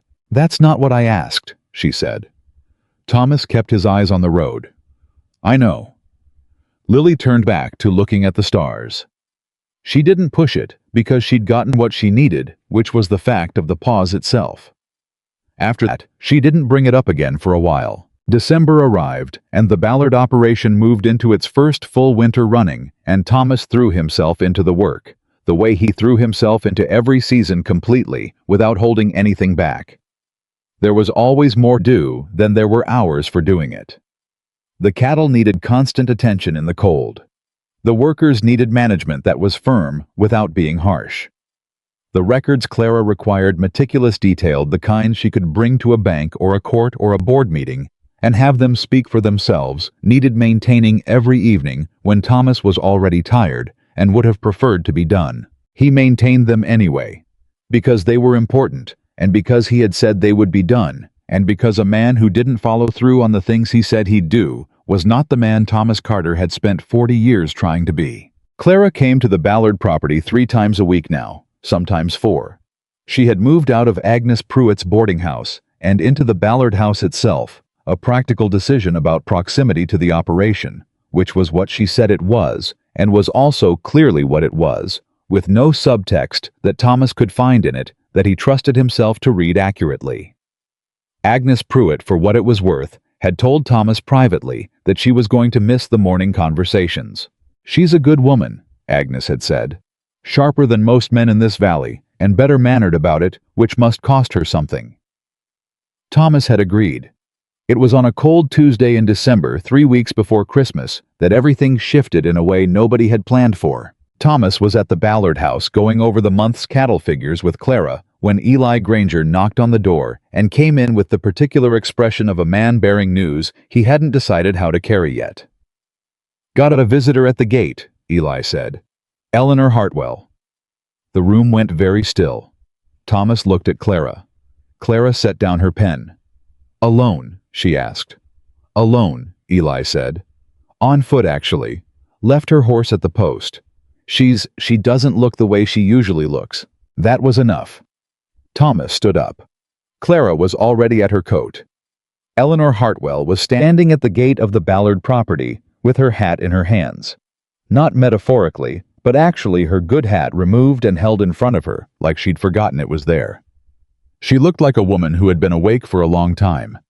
She saw them coming and didn't move. She waited. Which was different from the Eleanor who walked into rooms assuming they'd rearrange themselves around her. Clara reached her first. She stopped 3 feet away and looked at Eleanor with the direct, clear gaze that never shifted into anything soft or performative. Eleanor looked at Clara, then at Thomas, then down at her hat. "I've been trying to come for 2 weeks, she said. Thomas said nothing. "I kept telling myself it wasn't necessary," Eleanor continued. Her voice had the quality of something that had been rehearsed and then abandoned in favor of just saying it. That enough time had passed, that things had moved on. She looked up. "But my daughter asked me last week why I looked sad, and I told her I wasn't sad. And she looked at me the way children look at you when they know you're lying, and I—" She stopped, pressed her lips together for a moment. "She's 9, and she looked at me like I was someone she wasn't sure of yet." The cold was real, and the silence was real, and Thomas stood in both of them and waited. I treated your daughter badly," Eleanor said. She looked at Thomas directly now. "In that store. I said things that were cruel and unnecessary and untrue in any way that matters. I said them because I was thoughtless, and because I had spent a long time in a town where nobody told me not to." Her voice was steady, but barely. "There is no version of that where I was right, not even a little." Thomas looked at this woman, the banker's wife, the woman in the green hat, the woman Lily had said was unhappy because she knew what she was and couldn't stop being it, and he felt the complicated mixture of things that came when someone arrived with real accountability instead of the performance of it. "Why now?" he asked. "Because your daughter walked past me at church Sunday," Eleanor said. "And she looked at me the way your daughter looks at everything, clear and direct and completely without bitterness." She shook her head slightly. "I don't know how she managed that, after what I said, but she looked at me like I was a person who might still be worth looking at, and I—" She stopped again. It was harder to bear than anger would have been. Thomas thought about Lily. About the drive home from town, her face composed, her chin up, her question asked in a quiet voice in the middle of the store. About the girl who had read Eleanor's cruelty as pain with nowhere to go, and had somehow, without being asked, left the door open anyway. "I'll tell you something," Thomas said slowly. "What you said that day cost my daughter something. It wasn't the first time someone had looked at her dress instead of her, but it was the worst time. And I want you to know that because I think you should know the full weight of what you're apologizing for." Eleanor held his gaze through that. She didn't flinch from it. "I know," she said. "I want to know." Thomas looked at her for a long, measuring moment. "She forgave you before you got here," he said. "That's who she is. I don't say that to make you feel better. I say it so you know what kind of person you were unkind to, and what kind of character it takes to meet cruelty the way she met yours." He paused. "I accept your apology. Not because it fixes what happened, but because I'm not interested in carrying that weight forever, and because I want my daughter to see that this is how it's done. Someone says they were wrong, you acknowledge it, and you move forward." Eleanor let out a breath. A real one. The kind that came from somewhere deep. "Thank you," she said. "I know I don't deserve—" "No," Thomas said, not unkindly. "Don't tell me what you deserve. Just be different going forward. That's all any apology is really worth." Clara had been quiet through all of it. When Eleanor looked at her, perhaps expecting something harder, Clara said simply, "Come in, it's cold." Eleanor blinked. "Come in," Clara said again. "Have coffee. I have figures to finish, and Thomas has cattle to check, but you can sit for a few minutes if you want to."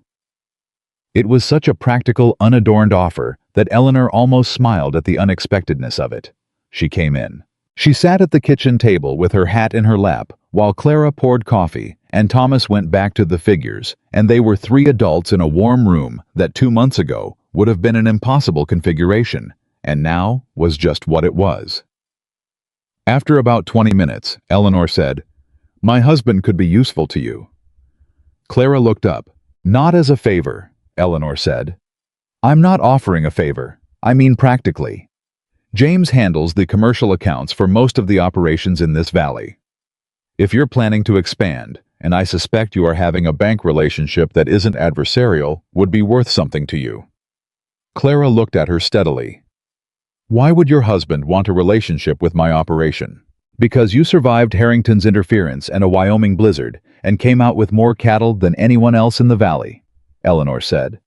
"James is a practical man. He understands what that means." A pause. "I think I was not always married to a man I entirely agreed with, and I think I did some of his work for him in that store, and I think he doesn't entirely know that, and I think it's time for some things to be different." Clara set down her pen. She looked at Eleanor Hartwell, the way she looked at all things that arrived in unexpected forms, carefully without prejudice, giving it the genuine consideration it might or might not deserve. "Tell your husband to come out Friday," Clara said. "Thomas will be here. We'll talk." James Hartwell came on Friday. How was a smaller, quieter man than Thomas had expected, the kind of man who let his wife occupy the room and occupied the edge of it himself, which explained some things about Eleanor, and some things about the marriage, and some things about the way powerful positions sometimes attracted the wrong people to fill them. He sat across from Clara and Thomas, and he was honest in the way that men were sometimes honest when they'd been given permission by their wives to stop performing and just be accurate. The Whitmore operation was sound, he said. The cattle trading records Clara had shared with him in advance of the meeting were better than anything he'd seen from operations twice the size. He could offer terms that would support expansion, real terms, not the conditional hedged terms that were really just a way of keeping small operations small. He looked at Thomas when he said this last part, not at Clara. Thomas said, "Why are you looking at me?" Hartwell said, "Because I think you're the one who needs to trust this for it to work. Miss Whitmore's numbers speak for themselves, but you're the one running the land." Thomas considered this. "That's an honest thing to say." "I'm trying to be honest today," Hartwell said. He had the expression of a man for whom this was somewhat new and not entirely comfortable. "I've been letting things go on in this town that I could have stopped, and I want to be clearer about what I stand for going forward." Thomas looked at Clara. Clara looked at the figures on the table. "We'll talk about the terms," she said. They talked about the terms for 2 hours, and at the end of it, Clara shook James Hartwell's hand across the table, and Thomas shook it after her, and the relationship between the Whitmore operation and First Valley Bank changed with that handshake in ways that would matter for the next 10 years. After the Hartwells left, Thomas stood at the window and looked at the road. "You trust him?" he asked. "Not yet," Clara said. "But I trust that he wants to be trustworthy. That's a different thing, and it's enough to work with." She paused. "Do you trust Eleanor?" Thomas thought about it honestly. "I trust that she meant what she said. I trust that her daughter scared her into becoming someone better." He paused. "Whether she manages it, I don't know." "Most people don't manage it all the way," Clara said. "But the trying matters." He turned from the window. She was back at the figures. She was always back at the figures, or the correspondence, or some other piece of the operation that required her attention, because the operation never stopped requiring her attention, and she never stopped giving it. He watched her for a moment. She looked up, caught him watching, and held his gaze for a beat. "What?" she said. "Nothing," he said. She looked at him, the way Lily looked at him when she thought he was being technically accurate and completely evasive. He went back to the cattle figures. But something had shifted between them in that small exchange, Something that both of them noticed and neither of them addressed, because there was work to do, and the winter wasn't done, and they were both people who waited until they were sure. Christmas came to Redwood Valley, with snow that was gentle. This time, the kind that fell soft and stayed white on the rooftops, rather than driving horizontal and taking cattle. Lily made decorations for the ranch house from scraps of ribbon and dried pine cones she'd collected in October, when she'd apparently been planning this already. She also made a small wreath that she insisted on taking to the Ballard house and hanging on the door, which Clara received with a warmth that was entirely unguarded and completely genuine. Clara had in return given Lily a gift that Thomas learned about secondhand, a set of proper ledger books, the kind used in business, and a lesson in how to use them. Lily had come home from the Ballard house that afternoon and immediately begun keeping accounts of the ranch's chicken and egg production in the precise, careful figures Clara had shown her. Thomas had stood in the doorway, watching his daughter record numbers in a ledger, and felt something so full and complicated that he'd had to step outside for a minute. He stood in the cold and looked at his 40 acres. The fences were solid. The barn roof had held through the hard storm. Rosie was in the paddock making her opinions about the temperature known in small, forceful ways. Inside, a lamp was burning, and his daughter was writing carefully in a new book that a woman had given her because she'd looked at an 8-year-old girl and seen someone worth investing in. Thomas pressed his hand briefly against the barn door. Old habit. Something to hold on to. He had come so close so many times to losing this. Not to anyone in particular. Just to the slow accumulation of hard seasons and small margins, and the particular loneliness of raising a child alone after losing the person you'd meant to do it with. He hadn't lost it. And now there was more of it than there had been in a long time. More work, yes, and more difficulty, and more to protect. But more also of the thing that made the work worth doing. He went back inside. January brought the valley's usual cold, and the Ballard operation ran through it without crisis. The cattle were healthy. The workers were steady. Eli Granger turned out to be not just a skilled hand, but an unofficial diplomat. The workers brought their complaints to him first, and he filtered them with the judgment of someone who had seen enough of work to know which complaints were real and which were just the ordinary friction of men in close quarters during a hard winter, and he brought Thomas only the ones that required actual attention. Thomas told him this one morning plainly. Eli said, "I know what I'm worth, Mr. Carter. I just never worked for a man who did too." Thomas said, "Start calling me Thomas." Eli said, "Fair enough."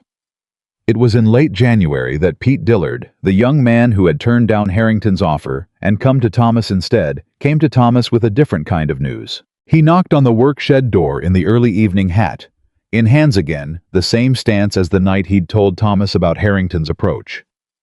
Thomas looked at him and thought not for the first time that Pete Dillard had the face of someone who would always look young, but had the character of someone who had decided early what kind of man he intended to be. "Something on your mind," Thomas said. "I want to learn to manage," Pete said. "Not just work. I want to understand how you think about the operation. The whole thing, not just my part of it." He looked Thomas in the eye. "I'll work any extra hours you need. I just want to learn." Thomas looked at him for a moment. "Why?" "Because I want to run my own place someday," Pete said. "And because you're the best man I've worked for, and I want to understand how you do what you do before I'm somewhere else trying to do it without the knowledge." Thomas was quiet for a moment. He thought about the first job he'd had at 16 on a ranch outside of Laramie, and the foreman who had explained things twice without complaint and treated Thomas's questions as worth answering, and had shaped in ways Thomas had never thanked him for the kind of manager Thomas eventually became. "Come in," Thomas said. "Sit down. We'll start with the water rotation." The lesson lasted 2 hours. It was the first of many. February arrived, and Clara made an announcement that she delivered to Thomas at the Ballard house on a cold afternoon with the directness that was always how she delivered things that mattered. She was buying more land. Not in Redwood Valley. She already had what she needed here. North of here. Another property in Montana adjacent to one she already owned, which would give her a corridor from the Wyoming grazing grounds up through the northern range that no single operation in the territory currently had. She was going to need someone she trusted to manage the transition. Thomas listened to all of this, and then said, "You're telling me because it affects the Ballard operation." "I'm telling you because it affects you," Clara said. He looked at her. "I'm going to need to spend more time in Montana," she said. "That means the Ballard operation runs more independently than it has been. I need to know it can." She paused. "And I need to know that you'll still be here when I come back." The sentence had weight in it. Thomas heard the weight. "I'll be here," he said. "You're sure?" she said. Not a challenge. Something quieter. "Clara." He said her name in a way he hadn't quite said it before, direct, without the professional buffer of Mr. and Miss, without the slight distance they'd both maintained for months, because neither of them was sure the other one wanted it closed. "I'll be here, however long you're gone, and whatever you need when you get back." That's not a business answer. That's just what I'm telling you. She looked at him steadily for a long moment.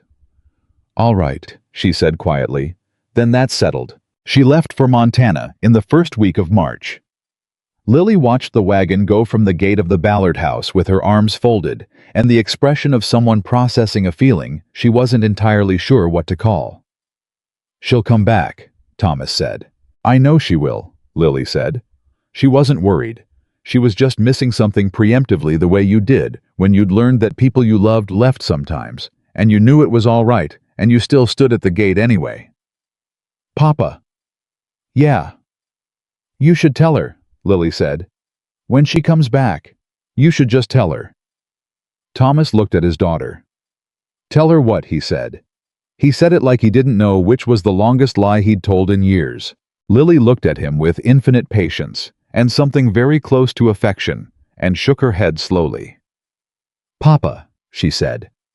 "I'm 8 years old, and I know. So you definitely know." She walked back toward the house.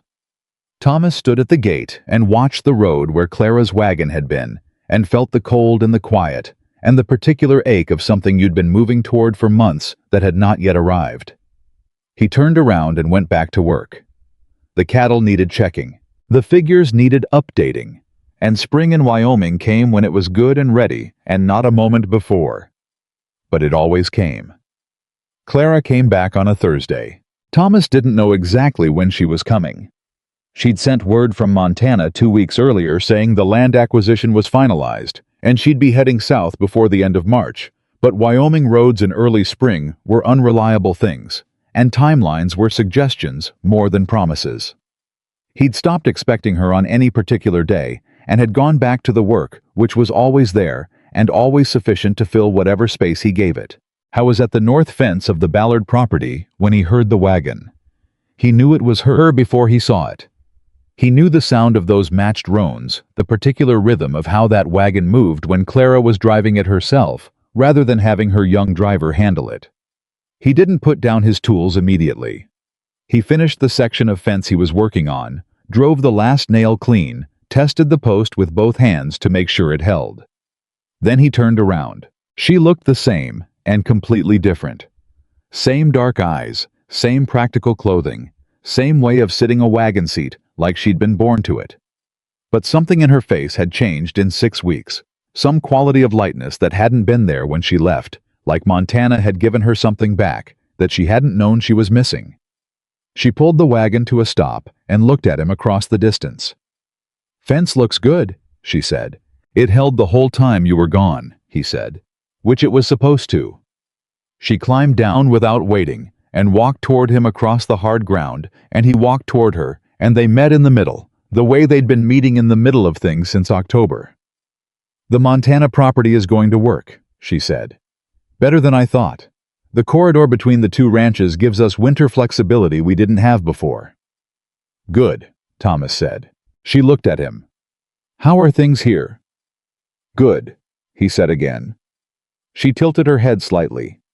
"That's the second time you've said good without saying anything." "I'm getting to the rest of it," Thomas said. She waited. He looked at this woman who had walked into a store in October and defended his daughter and offered him a partnership and changed the entire shape of his life, without, as far as he could tell, ever doing any of it, for any reason, other than that it was the right thing, and she was the kind of person who did right things when she saw them clearly. He thought about what Lily had said at the gate in March.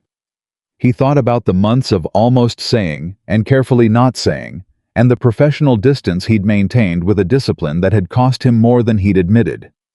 "Lily told me I should tell you something when you came back," he said. Clara was very still.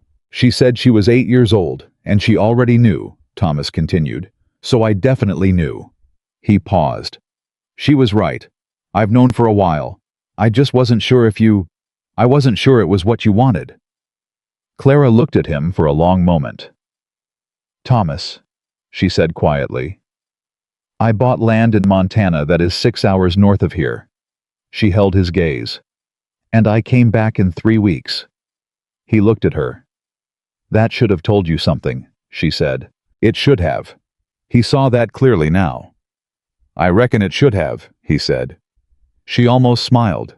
Not quite. The serious thing was still in her eyes. "I've been running things alone for a long time. By choice partly. Partly because there wasn't anyone I trusted enough to run them with." She looked at him steadily. "I trust you, Thomas. Not just with the land. With the things that matter more than the land." Thomas took one step toward her, and then Lily's voice came from the direction of the house, high and clear, and completely delighted. "She's back." Both of them turned. Lily was running across the yard at full speed, braid flying completely unconcerned with any of what had been happening in the last 30 seconds, which she had probably watched from the window and timed her entrance accordingly. She hit Clara at approximately full velocity, and Clara caught her and laughed a real laugh, surprised and full, and nothing like the careful managed smile she used in professional rooms, and held Lily with both arms and said, "I missed you." And Lily said, "I kept your ledger going while you were gone. I recorded everything, even the eggs." And Clara said, "Show me." And Lily took her hand and started pulling her toward the house. She looked back at Thomas over her shoulder. Her expression said, "I knew it." "Also, you're welcome." Thomas stood at the fence and watched the two of them go. Something had settled. Something that had been in motion since October, since a store and a question, and a girl in a calico dress, and a road, and 2 wagons passing close on a narrow track, had finally arrived where it was always going. He picked up his tools and went to join them. What happened in Redwood Valley? Over the following months, moved faster than anyone, including Thomas and Clara, had planned for. The bank relationship with James Hartwell proved to be exactly what Clara had assessed it would be: practical and reliable without the warmth of friendship, but with the honesty of people who had decided to do right by each other because it served everyone better. Hartwell was not a man who changed dramatically. He was too settled in himself for that, but he was a man who had recalibrated, and recalibration was sometimes enough. Eleanor Hartwell was harder to describe. She did not become a different person overnight because real change never worked that way. But she began to be careful in the way she hadn't been before. She stopped the casual cruelties that had been such ordinary texture of her days that she'd barely noticed she was performing them. She asked after Lily by name when she saw Thomas in town, real questions with genuine interest in the answers. She never fully explained what had happened to make her come to the Ballard property that December afternoon. But Thomas had his theory, and it matched what Lily had said about people who knew what they were and couldn't stop being it. Sometimes a 9-year-old's disappointed gaze was the thing that finally broke through what decades of social success had built up, because a child's judgment had no political calculation in it, and no mercy that was really just self-protection. Eleanor had seen herself in that gaze, and she'd had enough of who she was looking at. The spring cattle market came in April, and the Whitmore operation's first major sale was every number Clara had projected, and then some. The cattle Thomas had managed through the winter were healthy and well-fed, a direct result of the storm preparations that had saved them when other operations had lost animals, and of the water redirection that kept the eastern pasture productive through February when other pastures had gone dry. The Calloway brothers were at the market. Dan Calloway found Thomas at the end of the first day and told him with the characteristic economy of a man who said things once and meant them completely that the Whitmore operation had made 3 other ranchers in the valley reconsider their water management. He said it like it was a fact worth noting. Thomas accepted it as one. William Harrington was at the market too. He and Thomas crossed paths near the livestock pens in the mid-morning. It was the first time they'd been in the same place since the fence line conversation in November, since the storm, and the withdrawn complaint, and the moment where something had shifted between two men who had been on opposing sides of something that had never really needed to be a fight. Harrington looked at Thomas. Thomas looked at Harrington. "Good winter," Harrington said. "Not a question. Good winter," Thomas agreed. Harrington looked at the pens at the Whitmore cattle, healthy and solid. "Mine came through better than expected," he said. "Made some changes to the storm prep after November." "Smart," Thomas said. A pause. "Your manager," Harrington said. "The young one, Dillard." "Pete," Thomas said. "He's ready for more," Harrington said. "I've watched him work 2 operations this spring on the equipment loans. He handles men twice his age without making them feel handled." Thomas looked at Harrington. "Are you telling me to promote Pete Dillard?" Harrington's mouth moved in something that was not quite a smile, but was in that territory. "I'm making an observation," he said. "You can do with it what you want." Thomas did with it what he wanted. That same week, he sat Pete down and told him he was taking on full supervisory responsibility for the eastern pasture operations, the water management system, the cattle rotation, the worker assignments. Full authority, full accountability. Pete looked at him for a moment. That's a real position," he said. "That's what I said," Thomas confirmed. "I'm 23 years old," Pete said. "I know how old you are," Thomas said. "I also know what you're worth. Those 2 things aren't the same number, and a man who waits until his age catches up to his ability before doing the work is a man who wastes a lot of good years." He looked at Pete directly. "Can you do it?" Pete sat up straighter. "Yes, sir." "Thomas," Thomas said. "Yes, Thomas," Pete said. It was the right answer. Summer came to Redwood Valley, like it always did, fast and dry and certain with the particular quality of Wyoming heat that hit hard but carried none of the thick suffocation of more eastern climates. The land was good under the sun. The grass in the eastern pasture, fed by the water that had been running clean through the redirected channel for 8 months now, was better than any comparable pasture in the valley. 3 ranchers came out to look at the water system in June. Thomas showed them what he'd done, not showing off, just showing the way. He'd shown the Calloway brothers in October, because knowledge shared was one of the things that made a place a community, rather than just a collection of competing interests. Clara watched him do this from a distance once, and when the ranchers were gone, she said, "You know you're giving away an advantage." "I know," Thomas said. And a valley where everyone's operation runs well is a better place to raise a daughter than a valley where I'm the only one who knows how to manage water," he said. "And a better place to run cattle. And a better place to live." He looked at her. "You don't actually think I shouldn't have shown them?" Clara considered him. "No," she said. "I don't." She looked at him the way she sometimes looked at him now, without the professional assessment underneath it, without any distance at all. Lily was 11 by then. She'd grown 3 inches since October of the previous year, and had opinions about everything, and kept 3 separate ledgers: the eggs, the ranch supplies, and a personal accounting book that she called her observations, which was exactly what it was: a careful record of what she noticed, what it cost, and what it was worth. She had also, at some point in the preceding months, decided that Clara's presence at the ranch was permanent in a way that had nothing to do with business, and had arranged her own life accordingly, sharing meals, sharing lessons, sharing the particular shorthand that developed between people who spent enough real time together. She called Clara by her first name, which Clara had requested at some point Thomas hadn't been present for. She also, on 2 occasions that Thomas had witnessed, corrected Clara's addition in the ledgers.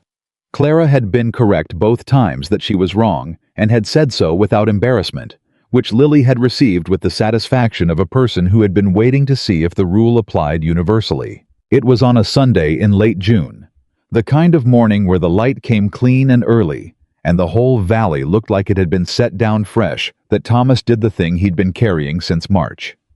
He found Clara on the porch of the Ballard house going over correspondence, which was where she was most Sunday mornings before the day got started. He sat down across from her and waited until she looked up. She looked up. He said, "I want to ask you something." She set down her pen. "I'm not a wealthy man," Thomas said. "I have 40 acres and a good horse and a daughter who is going to be the smartest person in any room she walks into for the rest of her life. I know what you have and what you've built, and that you didn't build it by making decisions based on sentiment." He held her gaze. "But I've been in love with you since approximately November, and I reckon I should stop conducting myself like I'm not." Clara looked at him. She looked at him for long enough that he had time to remember every version of this conversation he'd run through in his head over the past 3 months, every contingency, every possible response. Then she said, "November." "November," he confirmed. "I knew in October," she said. He stared at her. "The fence line," she said. "The morning you told Harrington you weren't the kind of man who'd be frightened off." She held his gaze completely. "I knew then." "You knew in October," Thomas repeated slowly. "And you waited until March to say I should tell you something." "You needed to get there on your own," Clara said. "I wasn't going to pull you somewhere you weren't ready to go." Thomas sat with that for a moment. "That is," he said, "the most infuriating reasonable thing anyone has ever said to me." Clara smiled. The real one, wide and unguarded, the one she almost never let anyone see. "I know." He reached across the table and took her hand. She let him. They sat there on the porch of the Ballard house in the early Sunday morning light, with their hands together and the valley quiet around them, and nothing that needed to be said immediately, because everything that needed to be said had been said, and the rest of it was just what came next. What came next was Lily. She appeared in the doorway behind Clara, with her ledger under her arm and her braid not yet done, and the expression of someone who had been waiting for this specific moment for approximately 8 months and was not going to pretend otherwise. She looked at their joined hands. She looked at Thomas. She looked at Clara. "Finally," she said, and walked back inside. Clara turned to look at the doorway where Lily had been. Then she turned back to Thomas. "Your daughter," she said, "has been more patient about this than either of us." "She gets that from her mother," Thomas said. "The patience, and the part where she knows everything before anyone tells her." Clara's hand tightened on his. They got married in September, in Redwood Valley's Methodist Church, in a ceremony that Agnes Pruitt attended and cried through with the uninhibited enthusiasm of a woman who felt personally responsible for the outcome. Jerome Whitaker was there, the store owner who had gone home the previous October and swept his floor and not liked the man he met in the thinking. He'd become over the intervening year something closer to what he should have been all along, a fair witness to the town he lived in, someone who saw clearly and said something when what he saw required it. The Calloway brothers came, both of them. Dan Calloway shook Thomas's hand for a long time after the ceremony and didn't say anything, which was his way of saying everything. Pete Dillard was there with his hat pressed flat and his expression that of a young man witnessing something he intended to remember. Eli Granger came in his good coat, which turned out to be a very fine coat indeed, and stood in the back of the church with his arms folded and the quiet satisfaction of a man watching people he respected doing something worth watching. Eleanor Hartwell sat 3 pews from the front. She did not perform her attendance.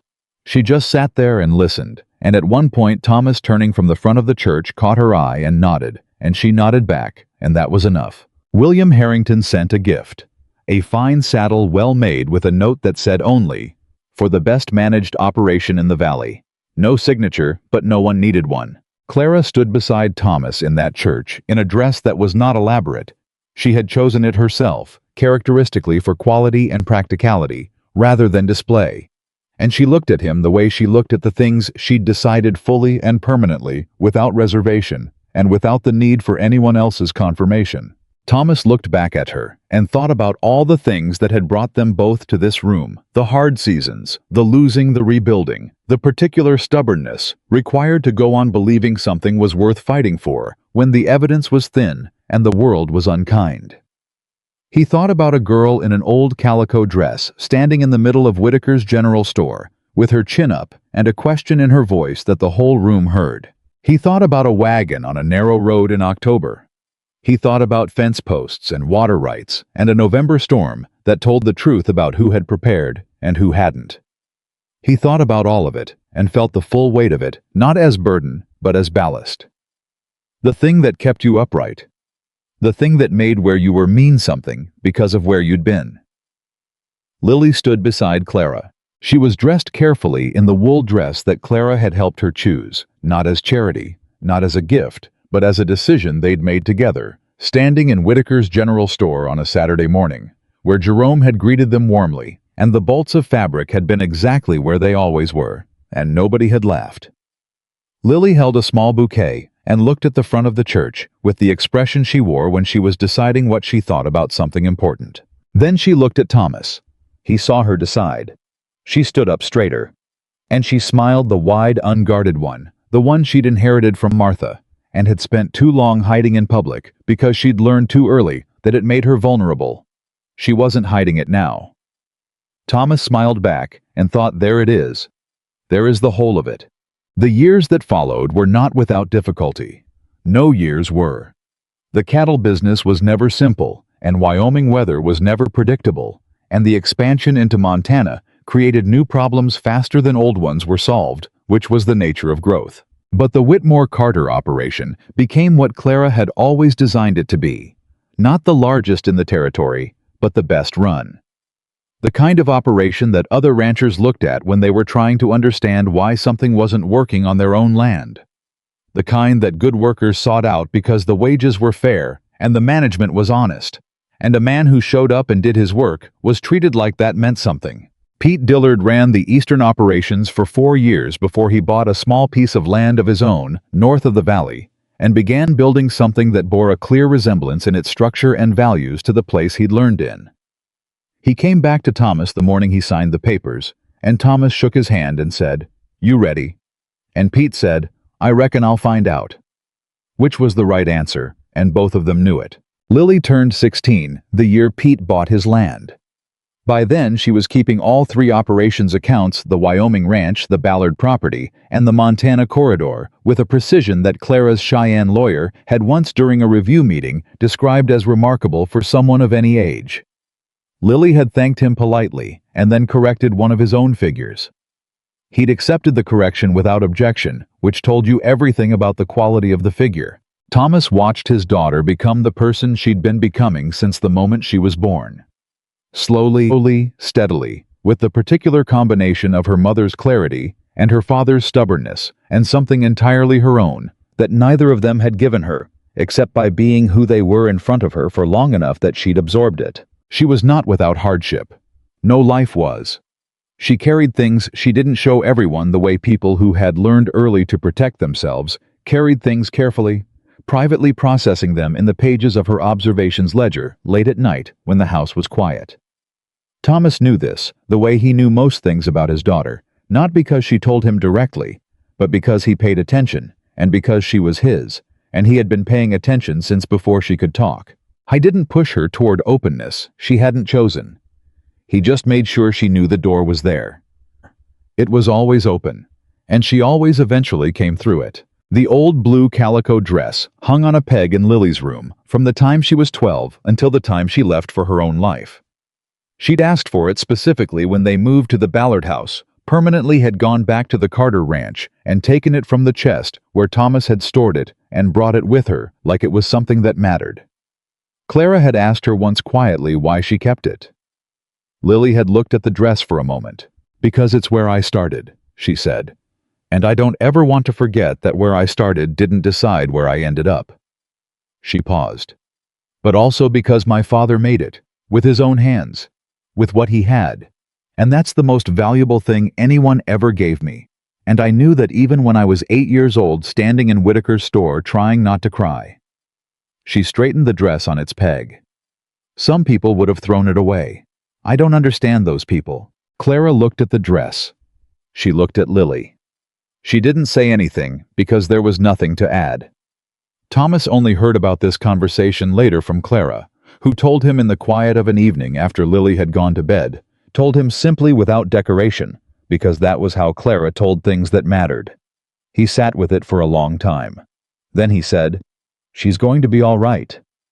"She's already all right," Clara said. "She was always going to be." Thomas looked at his wife across the table at this woman who had walked into a store on an October morning and changed everything that needed changing. not with a grand gesture, not with charity, but with the simple radical act of seeing people clearly and responding to what she saw. He thought about what kind of person it took to do that. I thought about the 40 acres that were still his, still standing still, the foundation of everything. He thought about the fence he'd been repairing when she first came back from Montana, and the nail he'd driven clean before he'd let himself turn around. He thought about a storm that told the truth about who had prepared, and a night on a porch with the stars out, and something almost like hope, and a little girl in a calico dress who had asked the right question in the middle of a room full of people who needed to hear it. I thought about all of it, and felt not nostalgia, not sentimentality, but the solid grounded satisfaction of a man who had held on when holding on was all there was and had been standing in the right place when the tide turned. Some people were given their lives. Thomas Carter had built his. And the woman beside him, and the daughter asleep down the hall, and the valley that had finally learned to see them clearly. These were not things that had happened to him. They were things he had earned, things they had all earned, with honest work and the refusal to lower their eyes, and the understanding passed down from a man to his daughter, to the daughter's daughters, that a person's worth was never in what they wore, or what they owned, or what the room thought of them when they walked through the door.